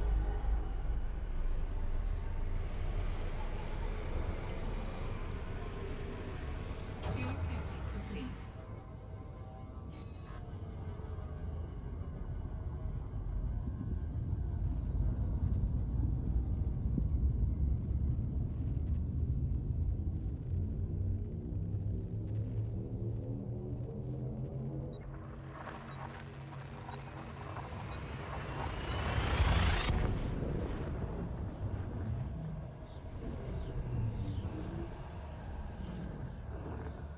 I'm gonna take a little bit more than a Hank cam to get me those kinds of numbers. Happy Hank.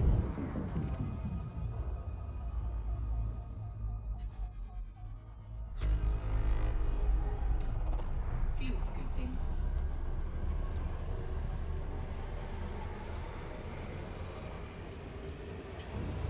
Fuel scooping complete. System map. System cartography.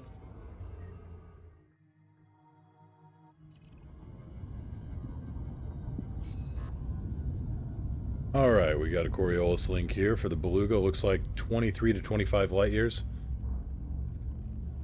Okay, click on that link. We may have a lag spike here.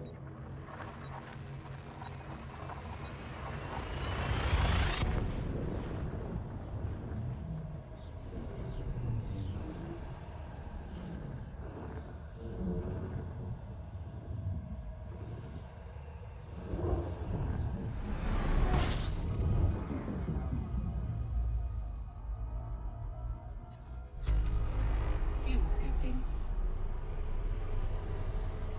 System map. System map. Fuel scooping complete. Huh. Alright, well, let's go have a look at you real quick. And then let's do let's do an analysis on this Beluga build. Let's see here, lightweight, 40 power plant. Your power and cost.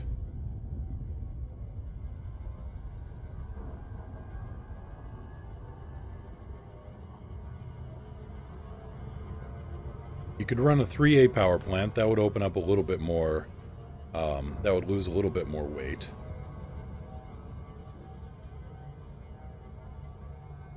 Visty is good. Alright. Oh, okay, don't analyze this too closely. Alright. And a decent rule of thumb on engineering. This. Hey, we got the scan.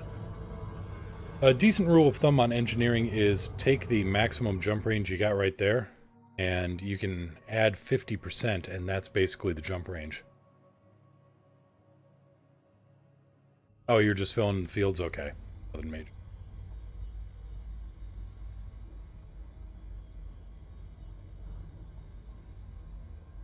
Yeah, I'd stick in a couple of auto repair units too, that way you could take the Neutron road.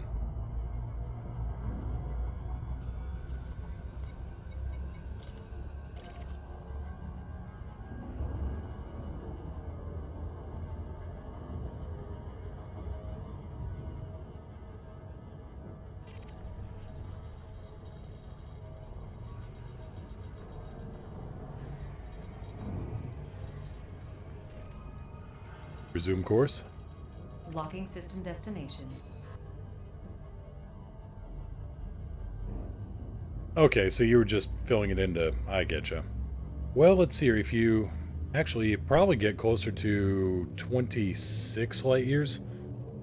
27, because you're going to want to have some room for a scoop.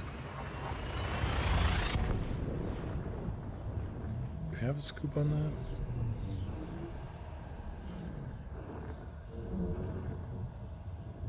Fuel generator. Yeah, you're going to want a Class 6 fuel scoop. And that'll save some tonnage there. That'll save you 40 tons. Fuel scooping. You ain't going to the core on one tank.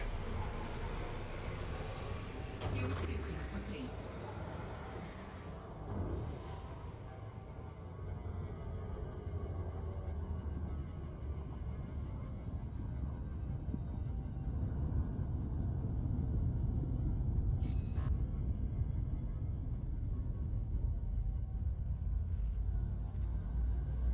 Just a trio of stars here, so nothing major.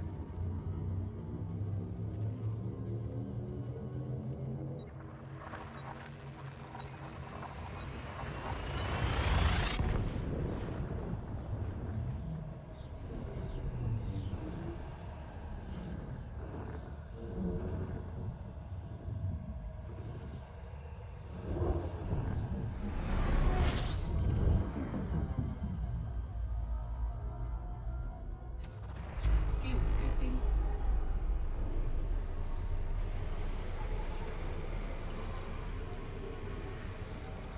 System map. Scooping complete. System map.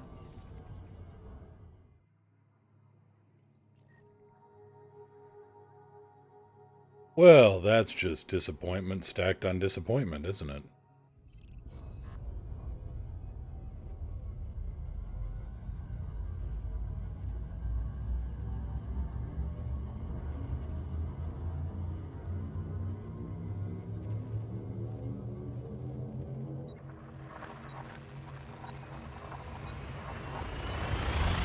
The downside is you won't be able to carry as many passengers if you go on a deep core run in Beluga. But you should be able to get more range out of that because auto repair units and fuel scoops actually don't weigh a thing.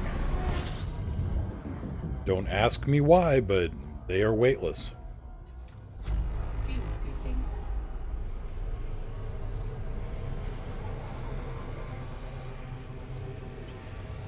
Fuel scooping complete.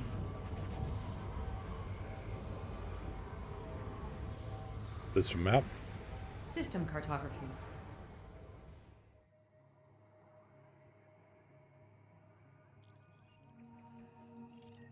Well, we're gonna make a quick little diversion right now. That's a water world.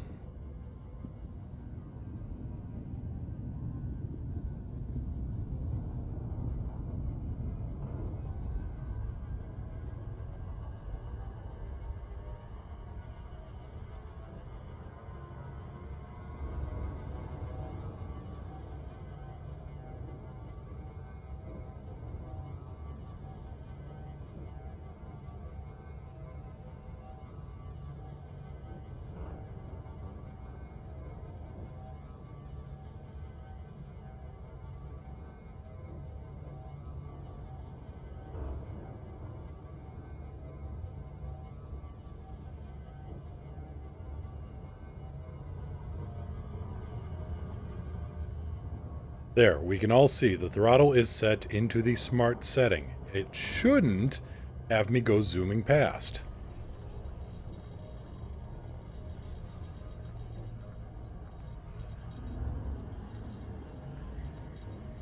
And it doesn't, so it's working as intended. Good.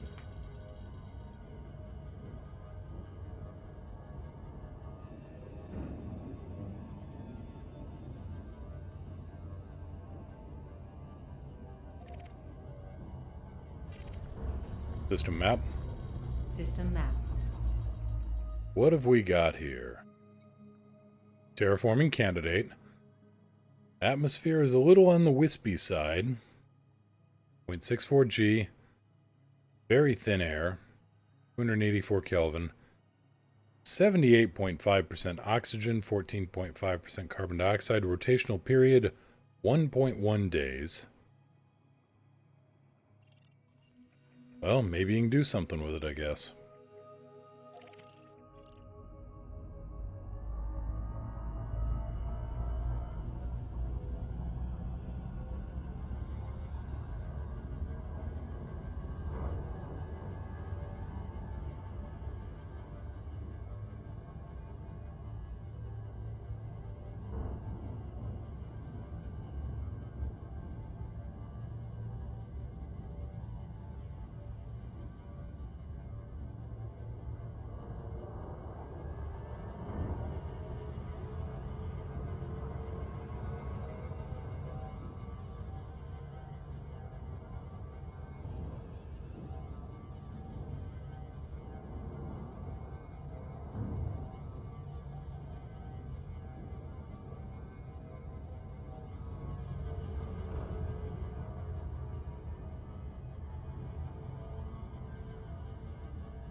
this one's terraformable, then we'll move on to those binary planets.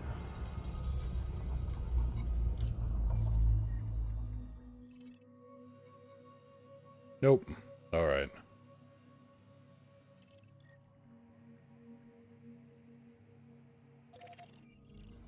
How far away are you? 1600? Resume course. Selecting next destination.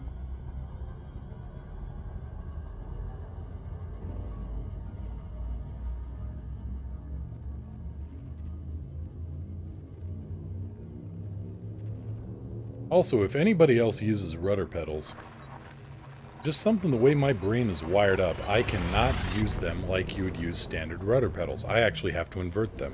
Does anybody else run into that problem? If you're seeing this on YouTube, let me know down in the comments below. Otherwise, if you're watching it live, let me know in the comments to my right.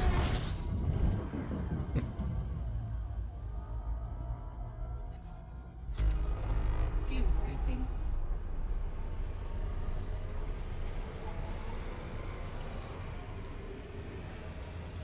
Fuel scooping complete. System map. System cartography. Box, never used them in game. Alright.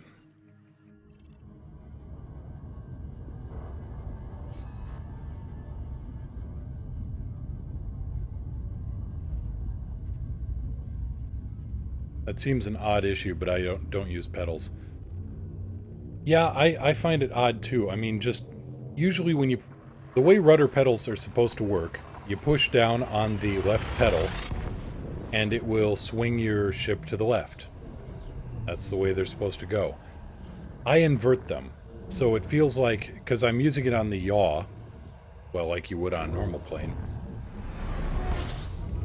So it feels like I'm actually using a steering wheel with my feet. System map. System map.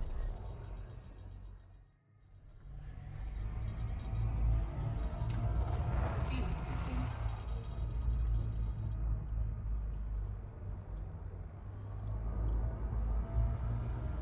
Resume course.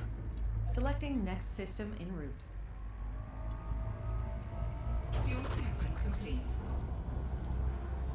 I just swerve my head around like a madman.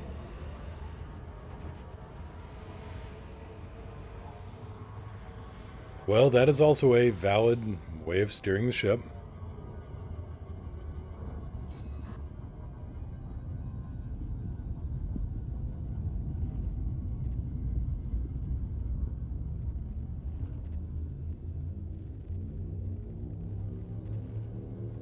Blame the French, they standardized a lot of aviation stuff during World War I. Well, that's true, Vox, but,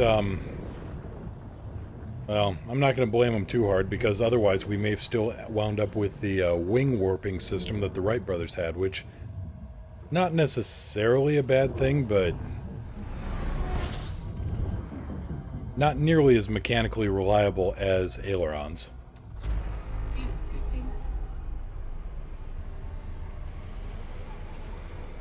Although now, with, you know, the latest aircraft, you're starting to get into some very interesting designs with the new materials you can get. They may actually be bringing back wing warping. To a degree.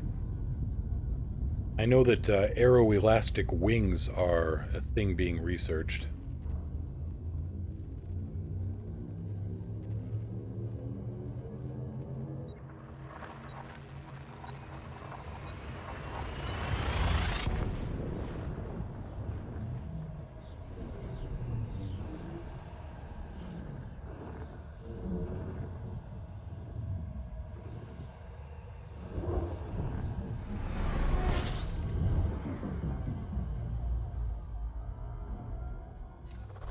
Fuel scooping.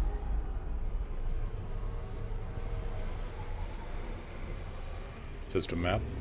System Fuel cartography. scooping complete.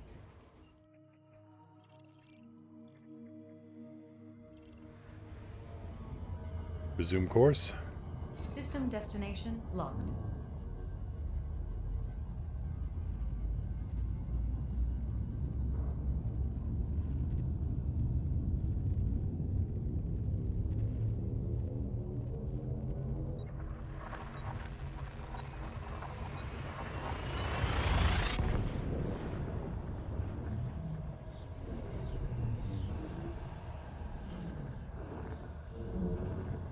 East.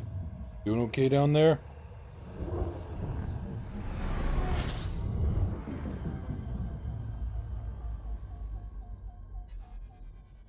Yep, you're a happy beast, aren't you?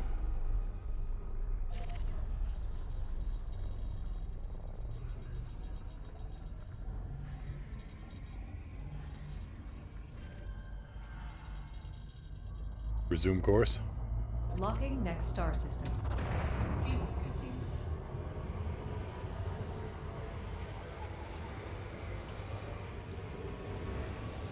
Fuel scooping complete. Hull integrity. Well, that was what happens when you get a little distracted. Pushed my nose down too hard.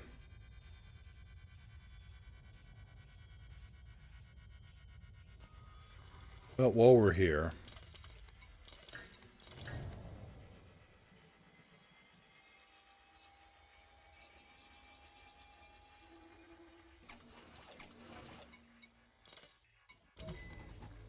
Module repaired. Module repaired. Module repaired. Shields offline. Module repaired.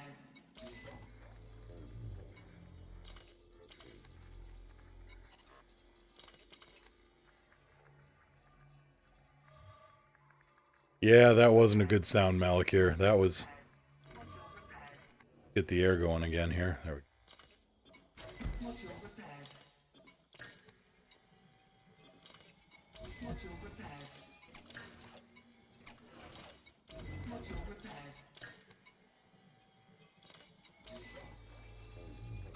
Module repaired. Module repaired. Module repaired.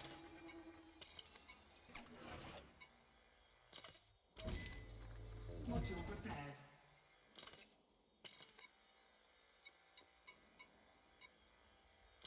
Module repaired.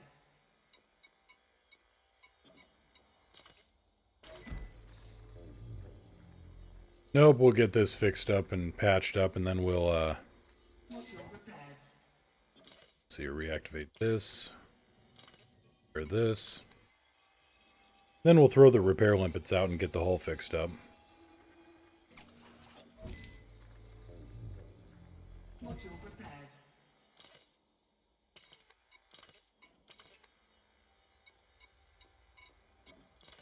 You back on, turn you back on. Repair limpets are on.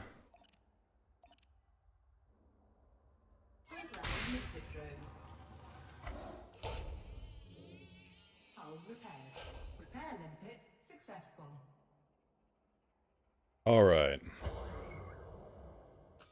Okay, now we are actually going to turn off a bunch of stuff here.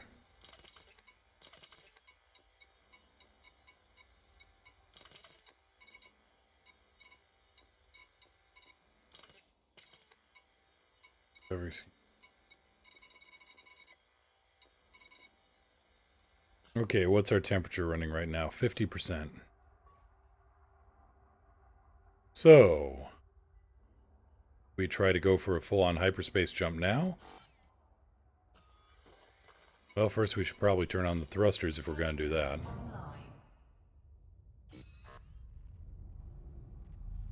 Nope, temperature is going to spike way too hard. So what we gotta do is put our butt away from the star.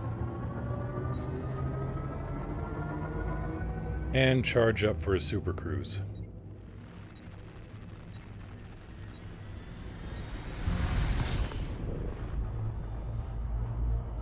Alright, we're good here. Let's reactivate the fuel scoop. And the shield generator. Set 1-2. Reinforcing shields.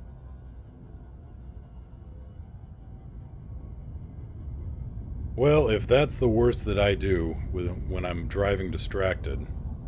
By the way, don't drive distracted. I think we got off pretty lucky.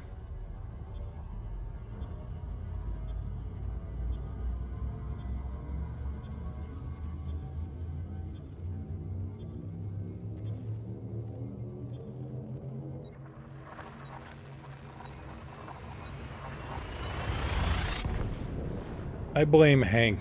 I was leaning down to scritch him and I kept pushing my nose over. Oops.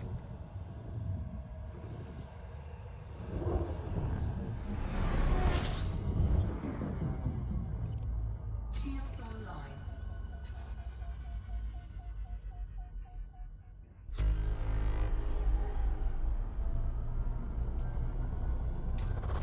View scooping. System map. System cartography.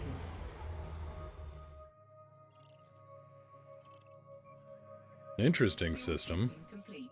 Nothing really terraformable, but... Whoops. Athador, I got interdicted the time you started repairing. I was wondering how they dropped my shield so fast. So... And yeah, I've actually run into that problem too, where I'm listening to other streams, and...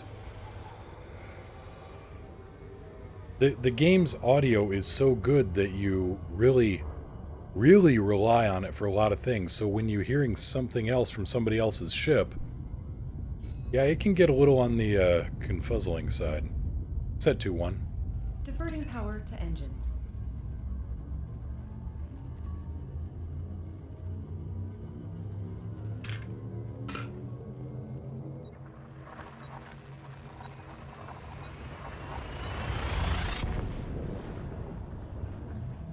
Hank, I blame you. Hank gives no care.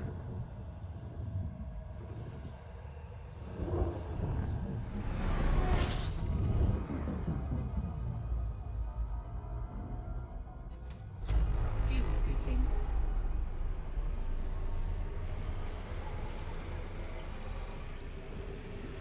Fuel scooping complete.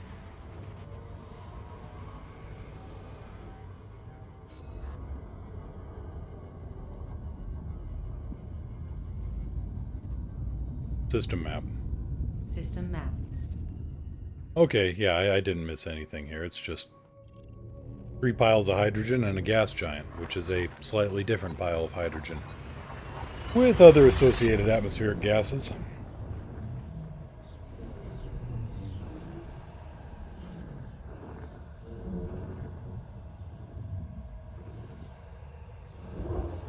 Hank's covered by the Space Cat Union.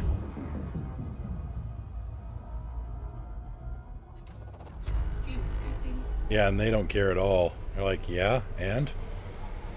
So? Therefore? Fuel scooping complete. System map. System map.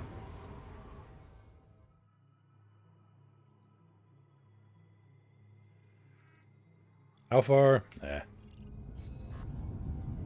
Wouldn't fly 500 for something like that at the moment. Just trying to get back to the bubble.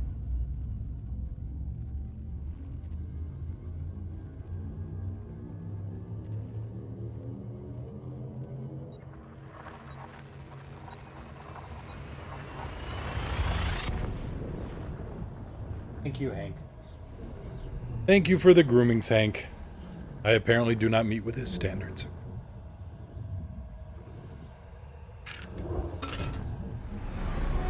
I do not meet with his standards.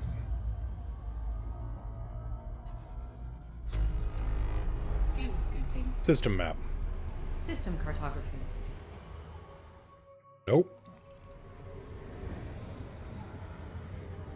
Fuel scooping complete. Yeah, Athador, I should be... well, galaxy map. Galaxy map. When will I be home? Not today, I know that. I'm still... I've pulled even with Sage, maybe?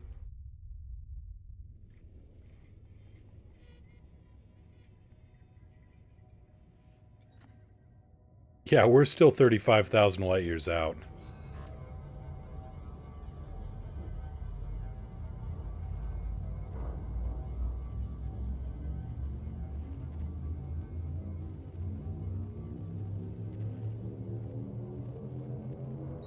And that's with very, very abbreviated exploration.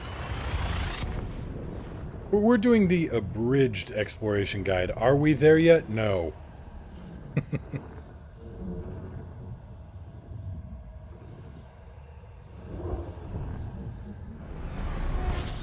Don't make me hit this self-destruct. Fuel scooping. System map. System cartography. Fuel scooping complete.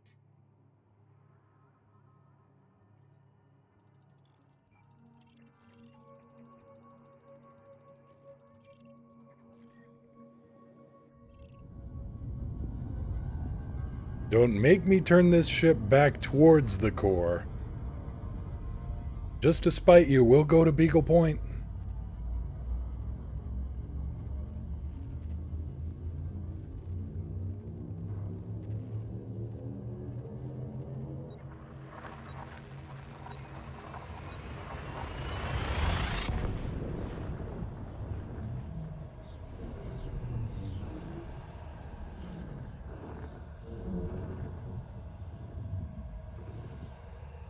Still need to make it out there someday. Yeah, Athador, it's... I thought about doing it on this trip, and then I decided against. I mean, I don't need the badge on EDSM. Well, I do need the badge, but I don't... It's not any great pressing, burning need for it. I mean, it's just the, you know, hi, I made it out 65,000 light years across hard to navigate space. I could fly 20,000 light years and get the same effect in the other direction.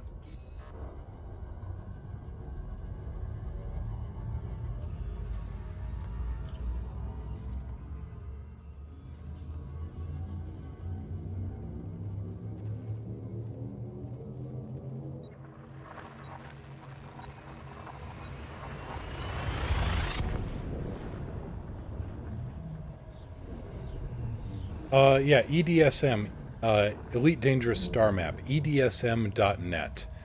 And it's a set of tools, and it's a web page you can look up and see a lot of your pilot stats, see your map, see what systems you've discovered. You can tie it in. I've got it tied into a program called Elite Dangerous Market Connector, EDMC. And that lets me take my data in real time and upload it to EDSM. Like right now, it knows, I just sent the data to it that I'm in this system. And it'll say, oh, we don't have that system mapped. Here's some coordinates. Okay, we've got that on the map now, and Commander Kyle Donovan discovered it on, what is today? January 9th at 22:07 GMT.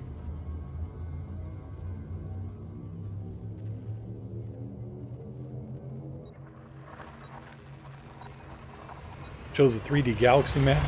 Excuse me. A 3D galaxy map that you can also turn down to 2D.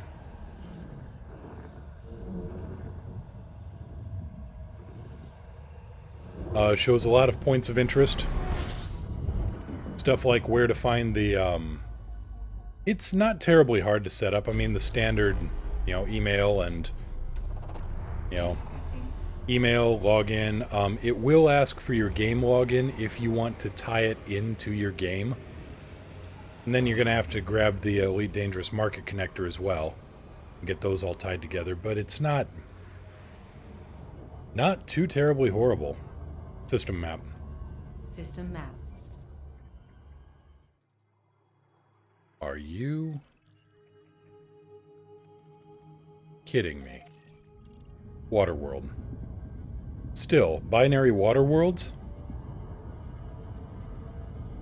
That's one I've not seen. Yeah, that might make a good YouTube video. Tomorrow, well, that's... Okay, I'm making a note of that one right now. Tomorrow I'm gonna see about getting up a smuggling video with my alt. You know, where to find stuff, where to pick up stuff. It kind of ties into the other videos in the series that I've run, like Third Party Elite, with using EDDB.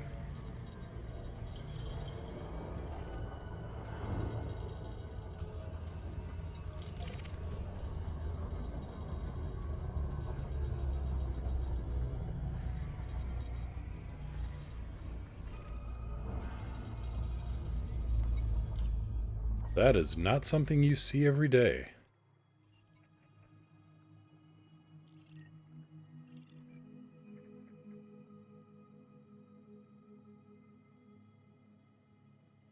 Okay, 1.72 atmosphere, 1.03 G, 250 Kelvin, 77.3 nitrogen, 14.5 oxygen. Rotational period 11 days, tidally locked with its twin. See, I don't know if this says, if this doesn't say terraforming candidate because it's already close enough, or whether it's just not a terraforming candidate at the time and never will be. Let's see here, 254 Kelvin, 0.95 G, 1.69 atmospheres. I mean, yeah, you're going to need to fix the oxygen content a bit here.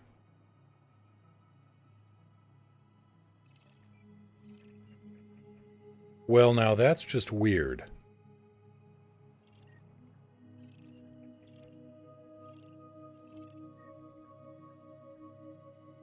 I'm missing here. Earth mass is 0.84, Earth mass is 0.68. So the rotational period on this one is 9.9 days. But the rotational period on this one is 11 days. What am I missing here? Why wouldn't they have identical rotational periods if they are tidally locked to each other?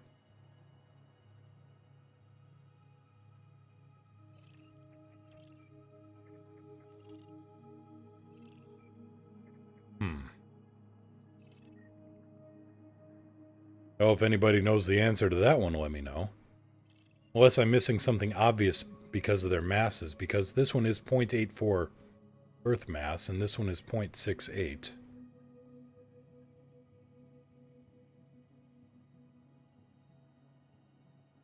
Oh, let's see here. The prone ant. Point to ask, why in this map are some planets having a bump in their connection? I assume you mean this right here. This means they are binary planets. That these two planets are tied to each other gravitationally. They orbit each other. Here's another two binary planets. If you see that with the stars, like right here, this means binary stars.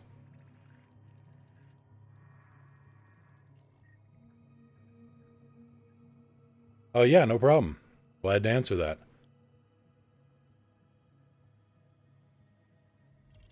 Yeah, if we look here, so you can see the orbit lines of all these other planets orbiting the star, and here you can see the orbit lines.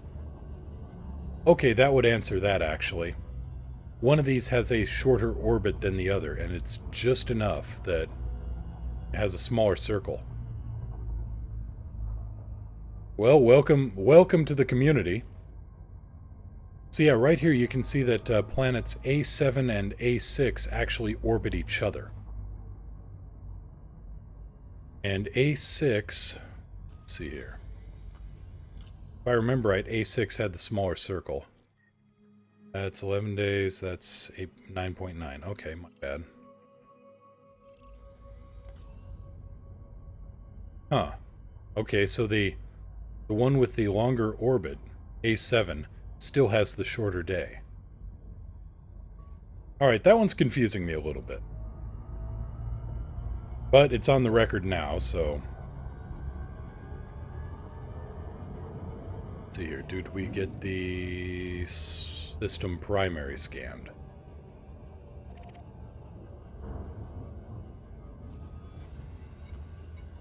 We did not. Alright. And yeah, if you have any questions, feel free to ask. Resume course. Locking system destination. Hit it. Preparing for jump.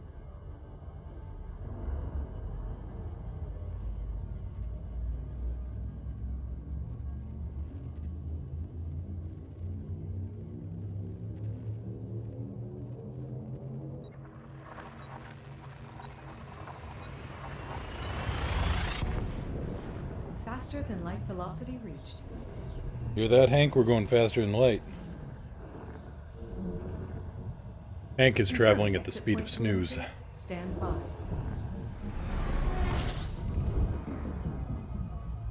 Completing system scan for cartography.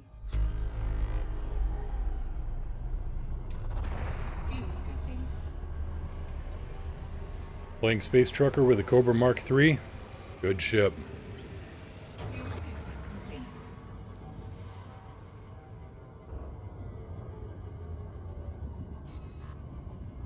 If you want some really good money, try to equip your ship for passenger modules, and then try to find something with a long-range passenger run.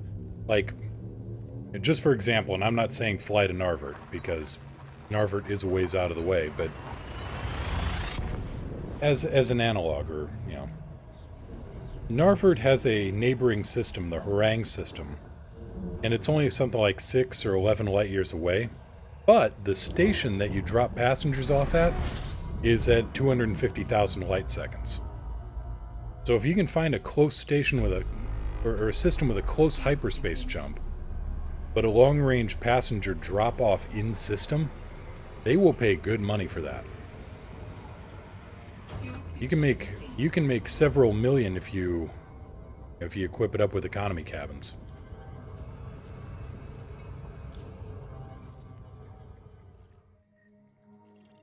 $250,000 light seconds. I can usually do that in about, well, 250, 212, somewhere around that range.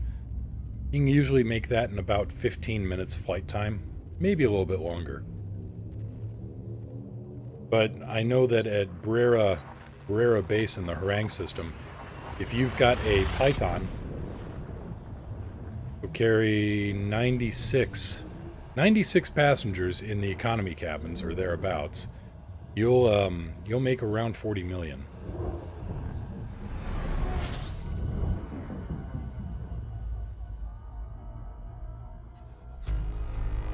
Fuel scooping. System map. System map. Fuel scooping complete.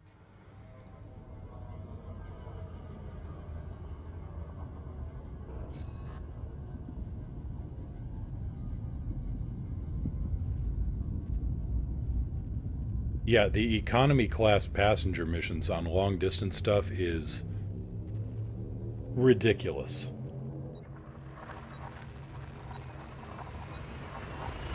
Now, the deep space tourist runs also do have nice stuff out there, that's true. Though, be very, very careful. There is a tourist run that wants to go to a place called Strong G. Be very sure of your piloting skills before you go to Strong G. Okay, Athador's dropping off a condo load at Brera Base right now. Strong G is something like a 9 plus G world.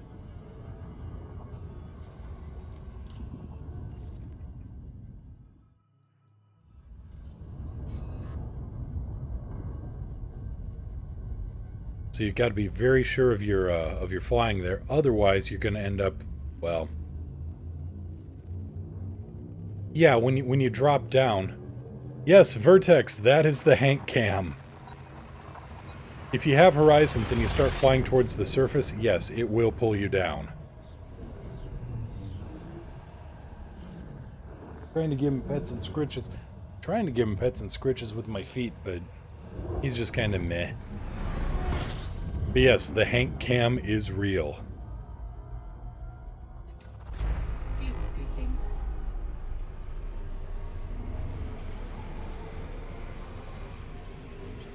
Fuel scooping complete.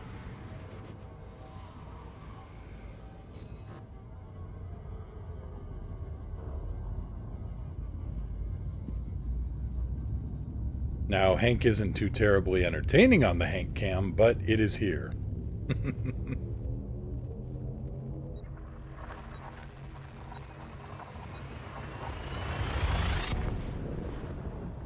But also, the prone ant, if you go to edsm.net,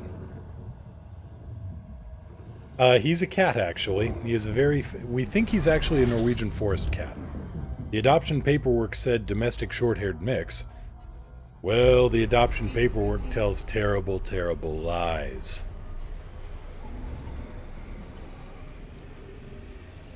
Fuel scooping complete.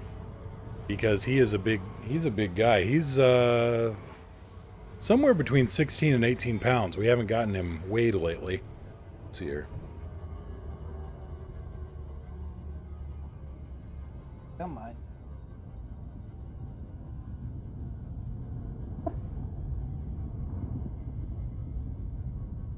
Yeah, we haven't gotten him weighed lately.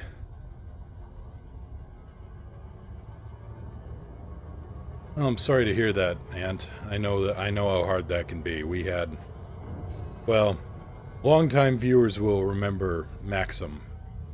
He was a good boy. We lost him way too soon. Only 4. But now you have a 5-month-old kitten, and yeah, we adopted Hank at something like 7, 8 months, and he already looked like a Muppet crossed with a bowling ball. But no, if you're looking for interesting sites, EDSM.net has a galaxy map that with various layers you can stick on, and it shows a lot of interesting sites out there. Fuel scooping.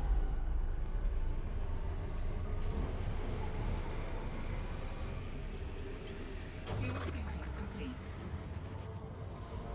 Riku Clayton, hello there. Athador, 35 million for 150 passengers? Wow, you got... Honestly, you kind of got shafted there.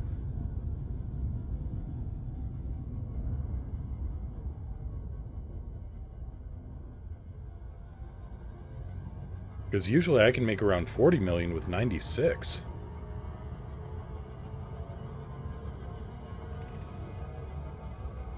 But, still, I mean, 35 million is not exactly something to turn your nose up at.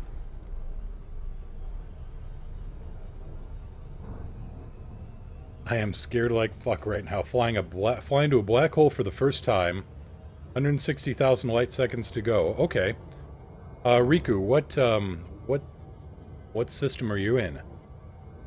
You can't be at SAG A-star, so you should be alright. Just about every black hole in the game other than SAG A, you could actually fly all the way down into. Oh, you're in the Maya system? Alright.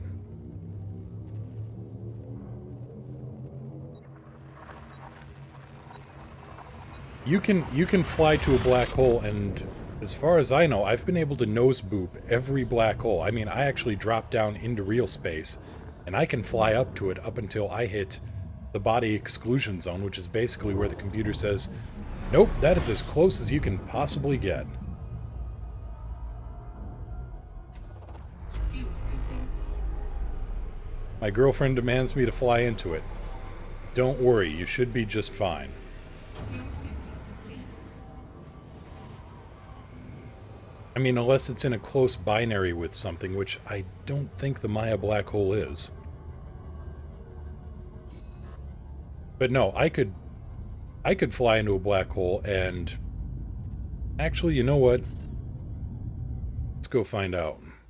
Let's go find one. Should be.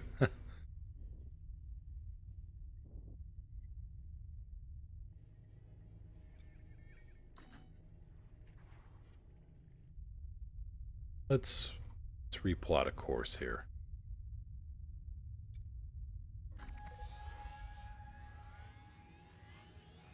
How far are we?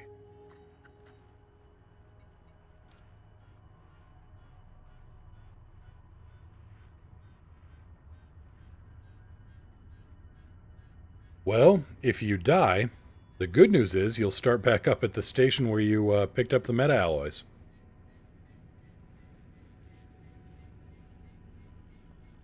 And for anybody new, anybody who wants to get some good money and the Pronant, you want to find someplace interesting? HIP 63835. It's relatively close to the bubble. You don't need too much in the way of a deep space explorer to get there. I think maybe it's like 200, 300 light years away. That system is absolutely crazy. I love it. I love flying there every time. Longtime viewers are probably really tired. Oh, here he goes again, 63835. No, trust me, you want to fly there. Sure thing, yeah.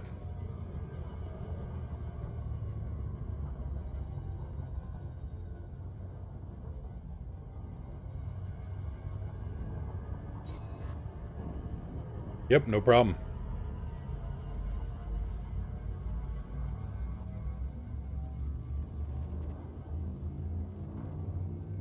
English is my second language? Alright. Yeah, no problem.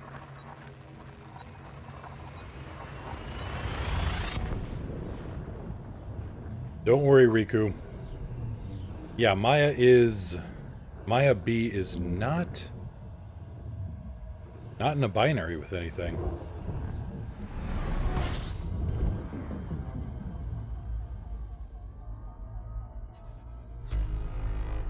Tell you what. I've got a video up on YouTube. It's called Close Encounter with a Black Hole. And it's not as close as I could get. But I've dropped down to within like 40 kilometers of them. And then the game just says, nope, that's as close as you can get. No more.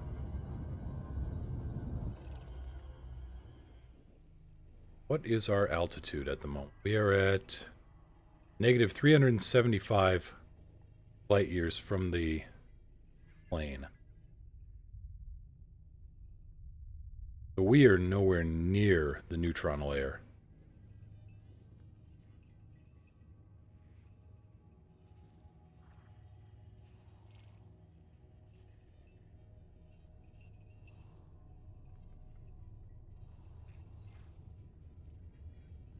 Here, I guess.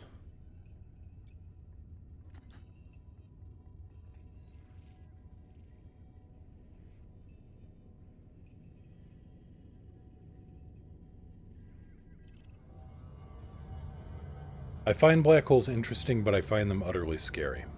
Fair. Fair.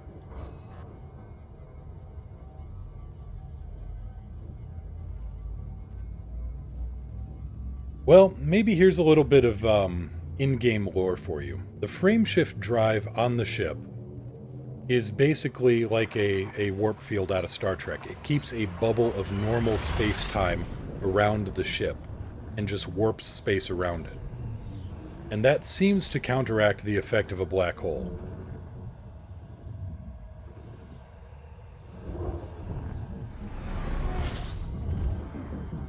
The only one I haven't seen it counteract is Sagittarius A-star. And that's Sag-A. I mean, that's in a whole different class.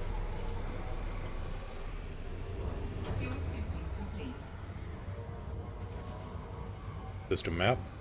System cartography.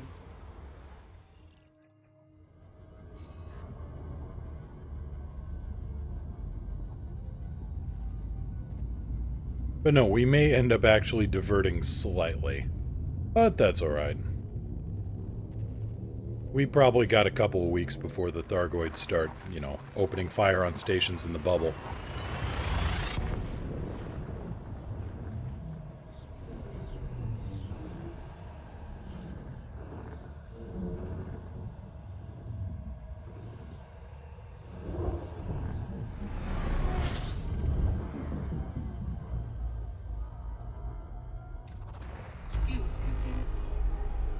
System map. System map. Fuel scooping complete. Actually, you know what? Screw it. Galaxy map. Galaxy map. Stellar cartography. We are just going to go straight up right now.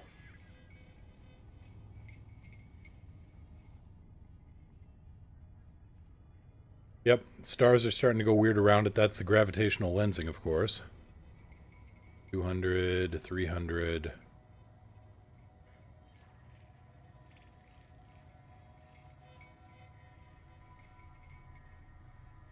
There we go. Hereabouts. Well, let's call it 900 and be safe, I guess.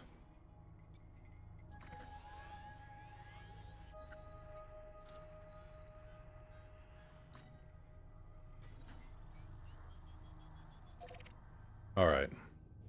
Got a plot. We are starting to get towards there. This way slightly. I want to get into this, at least this arm.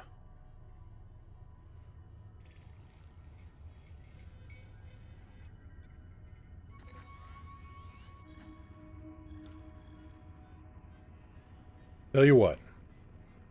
Here's a warning sign for if things start to go bad. If the temperature on your ship starts spiking really hard, then just throttle down and pull your nose away and then throttle back up.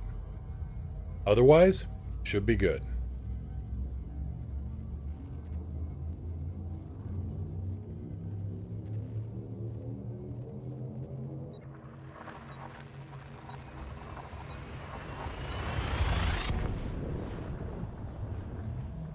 You can do this. You got this.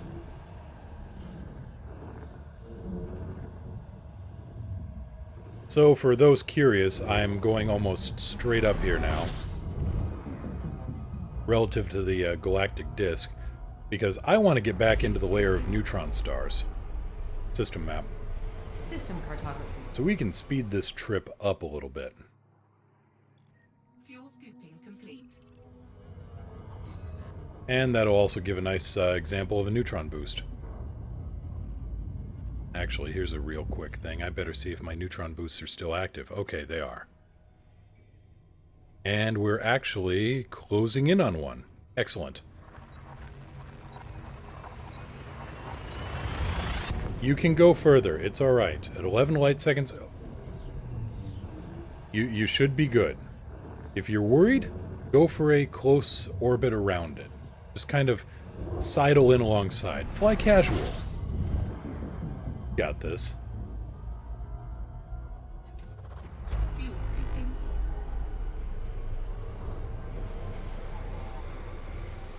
At the very worst, you take a fast trip back to the station. Complete.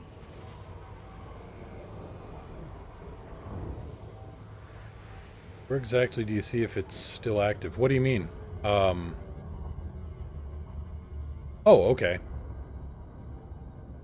You've not seen a neutron star yet? Riku, there's a super bright light because that's all the gravity lensing focusing the starlight. And the neutron boost, prone ant. So, right now I've got my jump routes set up for fastest route with using jet cone boosts. And you can see my next stop is a fuel star. And I gotta jump to here. And right here, this blue line means that this is a neutron star boosted super jump.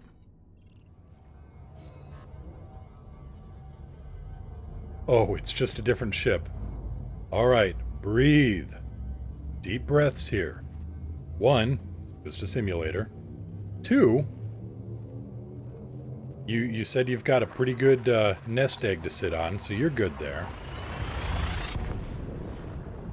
You'll be fine. There's a lot of info to digest for the game. You're not wrong.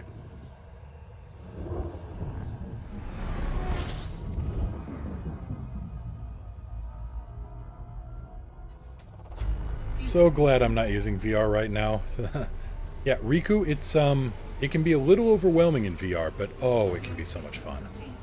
System map. System map. 2.5 light seconds? Yeah. 2.5 light seconds, you're doing good. And Vertex, yeah, this is beautiful in VR. And though I would wait for the new the Vive Pro that's coming out, they just announced, it sounds like it's going to do a lot better on eliminating the screen door effect. Where, you know, if you focus on something close in VR, you can actually see the pixels. It's kind of like looking at something through a screen door. That's why it's called that. The Vive Pro is apparently going to have something like 78% higher pixels, or a greater number of pixels, which should eliminate, or at least significantly reduce, screen door effect. Fuel scooping complete.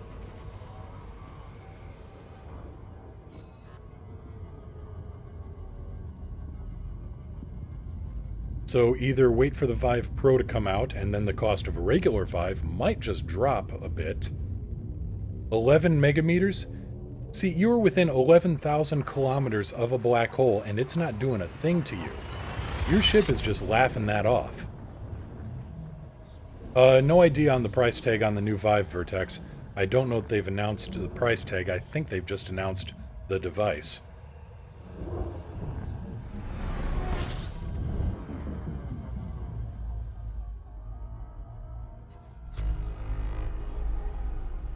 System map.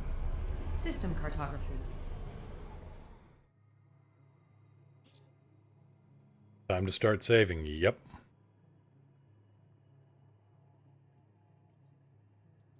Well, there's a whole lot of planets here, but they are all rock, ice, rocky ice, and one high metal content at 12 seconds.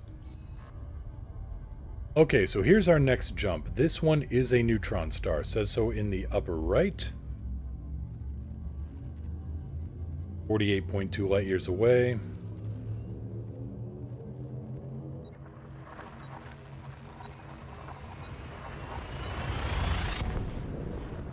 No masters, no rulers. Hooray for the cat cam. Yep, this is Hank. And he is doing his Hankinest right now. Vertex, how excited are you for the updated planets? I'm pretty stoked for it. I'll be glad to see what they look like.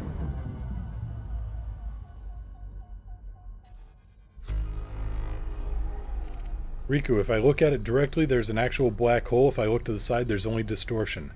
Yep. And the official wizard is back. Damning internet issues. Yeah, I know how that goes. Resume course. System destination locked. And this is why we jump into neutron star jet cones, because this will quadruple our jump range for one shot. So instead of going 60 light years, this next jump will let us go 238. Beyond safety limits. Frameshift drive supercharged. Boost activated. Okay, getting the ship clear of the jets. Rolling it around.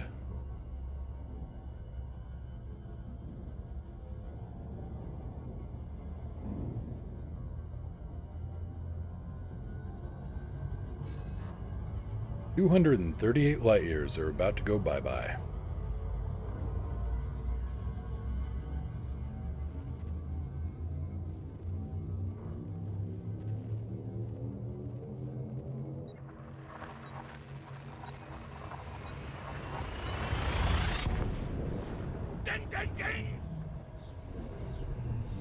Oh, Vertex 9, thank you so much for the Prime subscription.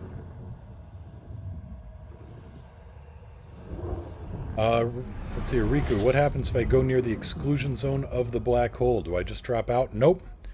Well, yes, you drop down to normal space, but then no trouble. I mean, you just walk up to it. Prone Ant, still so much to discover, just barely scratched the surface of the game in my 40 hours. Yep.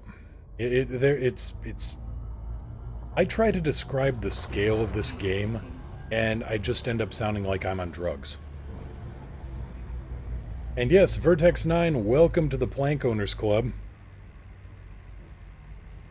You've got a position, you are a plank owner on the megaship. That is Mr. Torg from Borderlands 2 yelling, "Ding, ding, ding!" Because Mr. Torg is straight up awesome. Galaxy map. Displaying map. Okay, full tank of gas. Yeah, here's where we're at. Here's where we gotta be.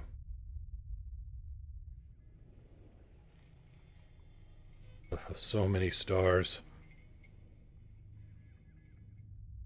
And yeah, if you haven't been into this region of the galaxy, stellar density is just through the roof.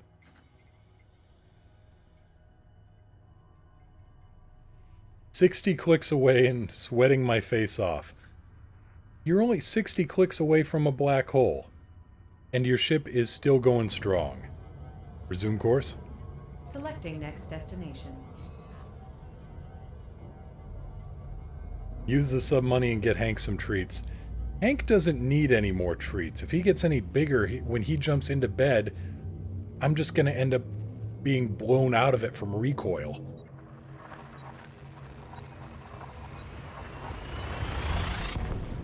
We've got a big cat tree. It's something like a 50-pound cat tree. Athador, I haven't gotten your message yet. I imagine it's either in my messages or in my in-game mail, or my my Twitch mail. I just haven't checked yet. I'll check after stream. But yeah, Hank is we've got a 50-pound cat tree. It's something like 6 feet tall. And we've got a couple of dumbbells that we've stuck on the bottom as counterweight, so it's also running, 60 pounds of weight on the bottom.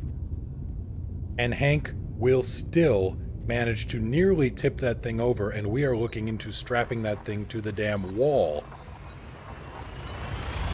Riku, you're fine. You've dropped into normal space. Check your gauges. Are you overheating? That's the biggest problem. If the heat is fine, you're good.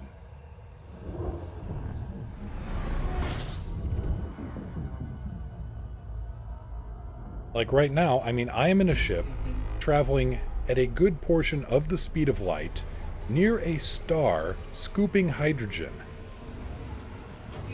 This game does mind-boggling things to physics. Okay, you're at 53% heat. Is your heat climbing at all?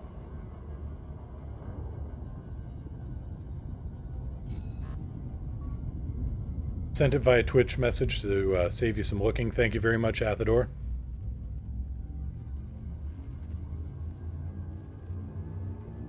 Okay, Riku, your heat is holding stable. You're good. You can continue on to the black hole. And you will basically hit something called the body exclusion zone, which is basically the game saying, I can't go any further. I don't know what you want from me. And that's going to be it. There's going to be like a bonk, maybe. Maybe a bonk sound effect, but otherwise, congratulations. You've just nose-booped a black hole. Fuel scooping.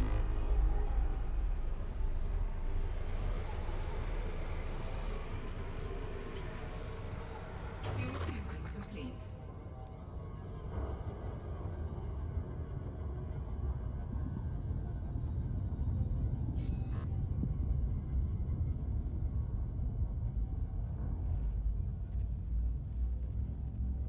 What's that, Hank? You like the scritches? You want more scritches? Well, I gotta go fly a ship that you've decided to, plant your butt directly under my controls.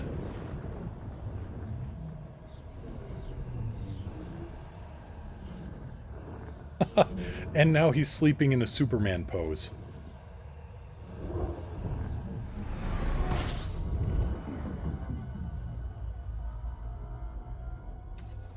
Fuel scooping.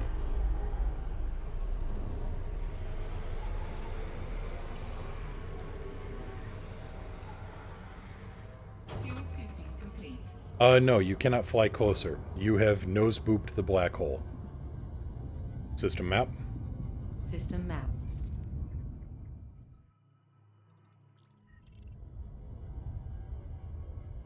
And Vertex, yeah, he is super contented. He is just the happiest Hank you would ever see. Hank Cam is a win. How much Hank see here? Oh, let me get up quick. Here we go. There we go. Much more happy Hank there.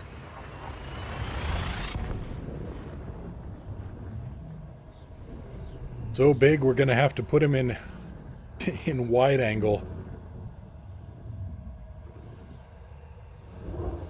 The Pronant, yes, I use voice attack and Alex, A-L-I-X. Oop. And now the Hank is inspecting the camera. Hank. Hank. Complete.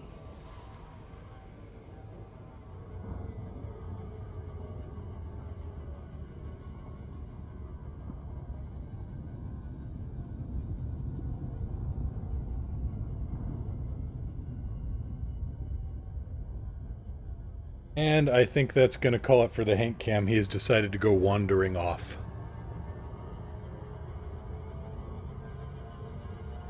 Here, so let's Where is the... There it is. Hank Cam is off for now.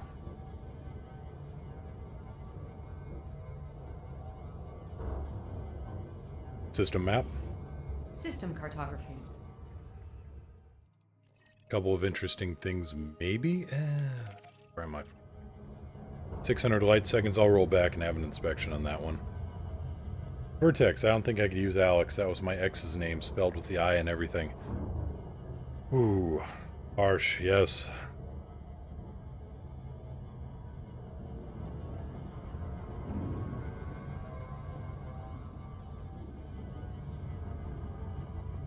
Here we go. Prone. Let me type this out.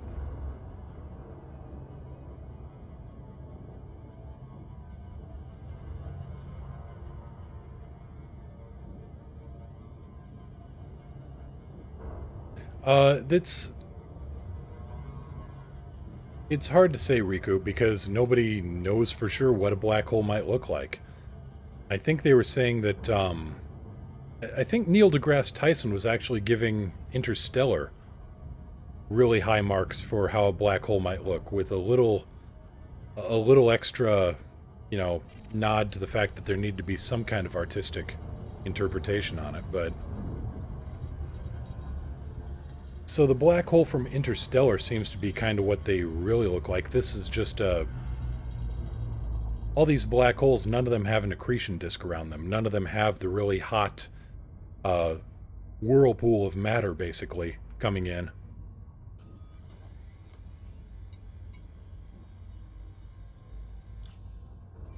Alright, what are you? Well, it's a terraforming candidate, so I was kind of right on that. They're going to have to thicken up the atmosphere a little bit, though. 0.0 atmospheres and 100% sulfur dioxide of what's there.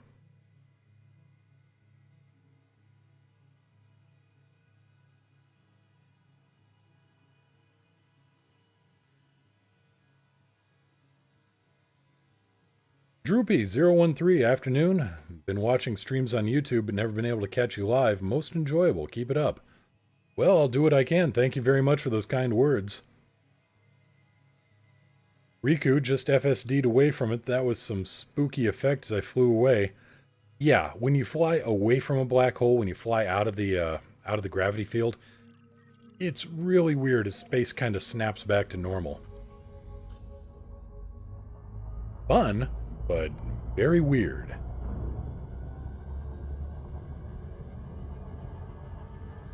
And by the way, that is a really freaky effect in VR.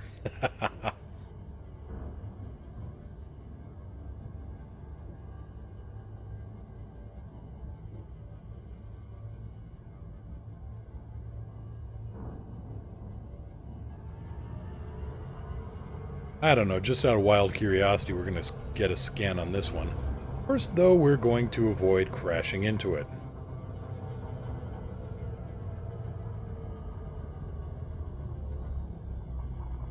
Step 1 of planetary exploration. Planet goes here, ship goes here. Do not intersect the two unless you intend to. You should link your YouTube channel, maybe? Alright, yeah, let me pull that up real quick. Things just... You know, the moment I say I know what it is, I'm gonna end up in trouble, so...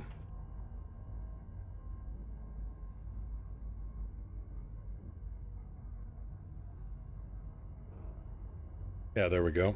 Okay, I was right.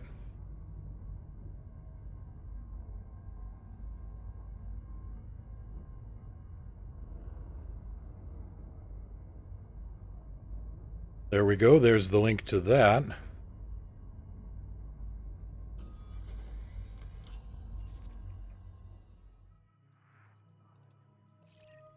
Another terraforming candidate. No atmosphere. Or at least nothing measurable. Put it in my Twitch description? I'll have to double check the fine print and see if they allow that, because Twitch and YouTube kinda... They got separate owners, and I'm not sure how they feel about cross-platform advertising. I will take a look at that, though, and stick it in. I've got the... I've got my hardware set up down there, but, Yeah, I will see about setting up the YouTube link in there. Nothing major, so pretty easy to just set that up. Okay, so it's not registering here for surface pressure, but there's something if it's terraformable.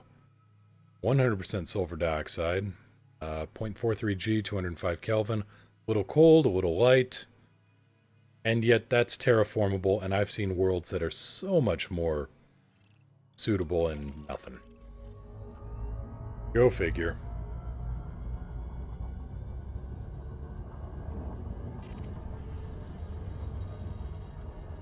And thank you very much, Prone, for the for subbing there.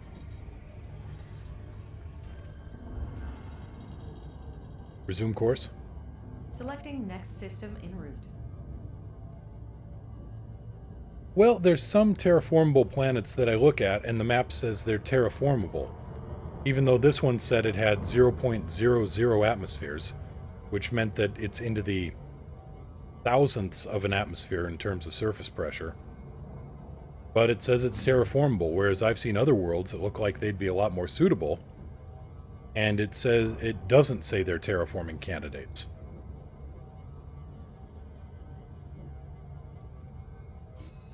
Disappointment, got a Type 6, went to fit it for cargo. Capacity less than my Asp Explorer. Oh, Wizard, I'm sorry. Usually when I think of a good, when I think of a Asp Explorer, I think of that Class 6 cargo bay as being the fuel scoop or shielding. So usually I think of an Asp Explorer and only has like 24 tons of cargo if I'm using it for exploration or long distance runs. What would be a good all-rounder to go after the Cobra 3? An all-rounder? The Asp Explorer.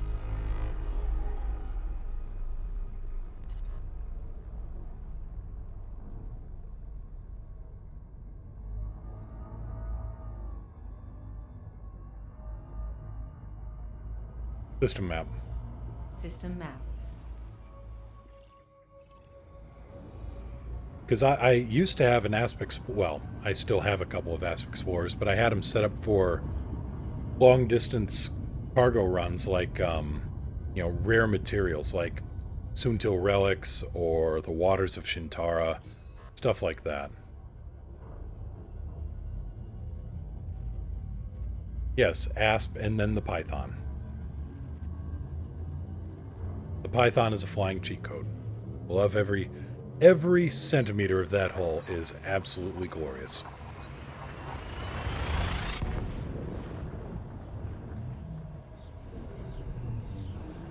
Riku wants a Type 9 but needs jump range engineering to make it easier to travel. Yeah. Yep. Type 9s don't go anywhere very fast, although I do remember somebody took a Type 9 out to... Being hailed here, one moment. I remember somebody took a Type 9 out to Beagle Point.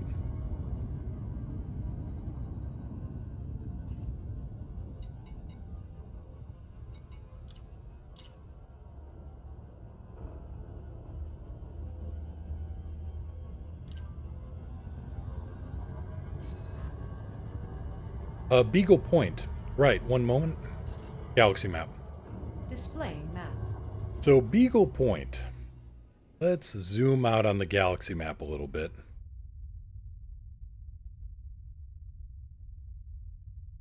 This is Beagle Point. 65,000 light years and change from the Sol system, from the bubble.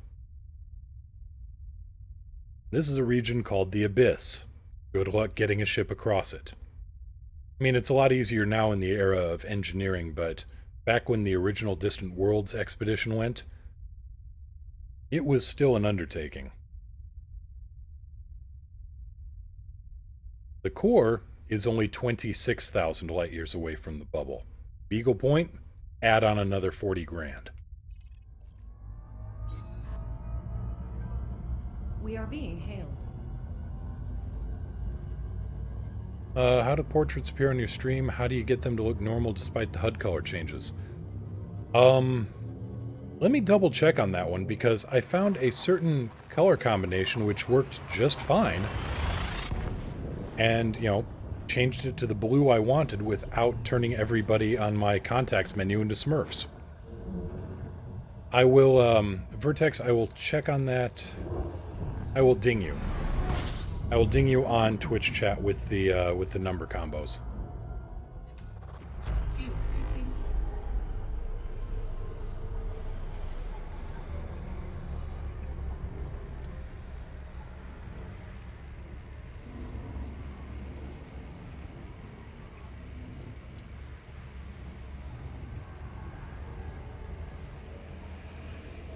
System map. System cartography. Fuel scooping complete.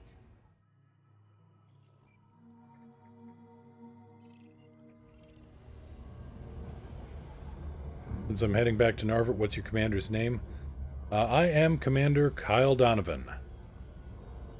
Right up there, underneath the status window, you can see it there. If you need the spelling, there you go. And I guess I could just put it in chat too, but that's silly.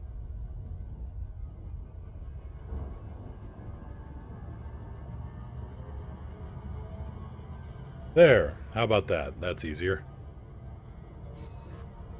Okay, next star, 18 light-year jump, that's it? Huh. It's a trick. There's got to be something. There must be a neutron star jump after this one. This is just letting me gas up or something.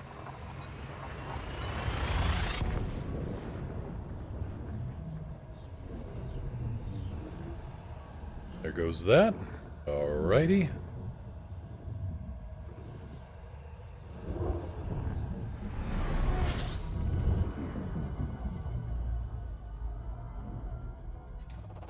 Fuel scooping. Fuel scooping complete. We are being hailed. I'm in Maya conducting bug material missions for that grizzled Palin guy. Professor Palin. He may be a little, you know, he may have absorbed a little too much voltage over the years, but the man is a genius when it comes to modifying real space thrusters. He runs the best speed shop in the 4 quadrants of the galaxy.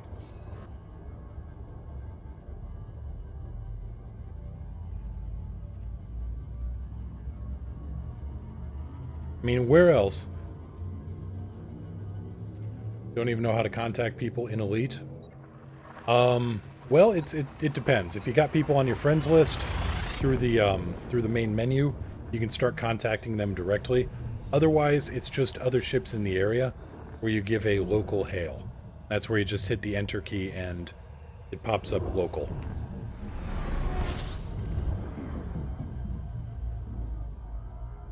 Or if there are other people in your region, you can search up here and it will show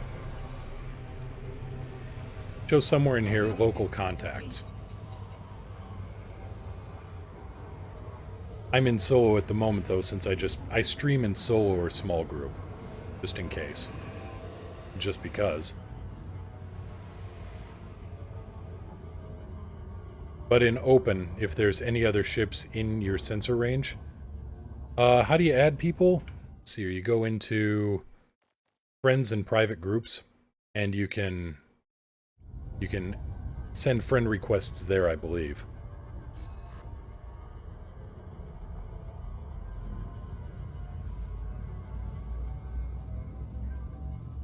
We are being hailed. Food at his base is rubbish. I had one of those space hot dogs after a long trip and it gave me space salmonella. The man might be a genius, but stay clear of the cafeteria. Well, come on, he's using what? Stuff from the Federal Navy. All their MREs with the shelf dates a little expired.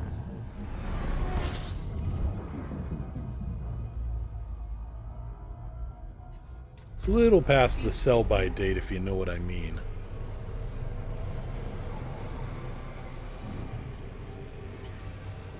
Fuel scooping complete. What if he's using Thargoid biomatter for the hot dogs? Well, in that case, you've just gone from... In that case, you're going to be very popular at the hospital, and everybody is going to be, a real-world example of something similar here. Maxim, the, my former spaceship kitty. He was chasing his sister around the house one day, and there was this cat tree with... It looked kind of like a palm tree, except it had a bunch of wires that go up and then hung over with toys dangling on them. And he managed to get one of those wires hooked onto his eyelid. Now, no damage to the eye, no damage at all, but it got hooked onto the eyelid. And we took him to the vet, and we were terrified. Oh god, what if he's going to lose his eye? Is he going to be okay? Alright, Riku, friend request accepted. So, we get him to the vet. And this was at the vet hospital we were using at the time, since we were living in Ames, was the Iowa State University Vet Med Hospital. And we're freaking out, and the doctors show up and go, okay, is it okay if we bring some students in to look here? And is it okay if we bring in some of the other specialists to have a look here? They've never seen anything like this. So he's gone from being a medical emergency to a show and tell exhibit. And they got it out just fine, no damage, no trouble. Here's the bill. Wow, that was a whole lot of stars when I jumped in there. System map. System cartography. So yeah, if he's selling Thargoid hot dogs, then congratulations, you've gone from emergency room to medical curiosity.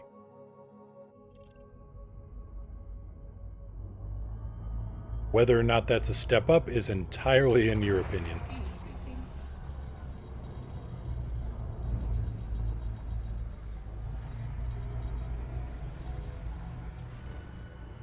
And unfortunately, see here, scooping up, top off the tank. That's all the time we're going to have today. It's time to take off. Unfortunate real-world stuff. Grumble, grumble. Ah. I don't need to see that on stream. Should end this a while back. But thank you all for coming out. I will be back on Thursday. Tomorrow is YouTube day. Gonna try to put up a video on how to do smuggling missions.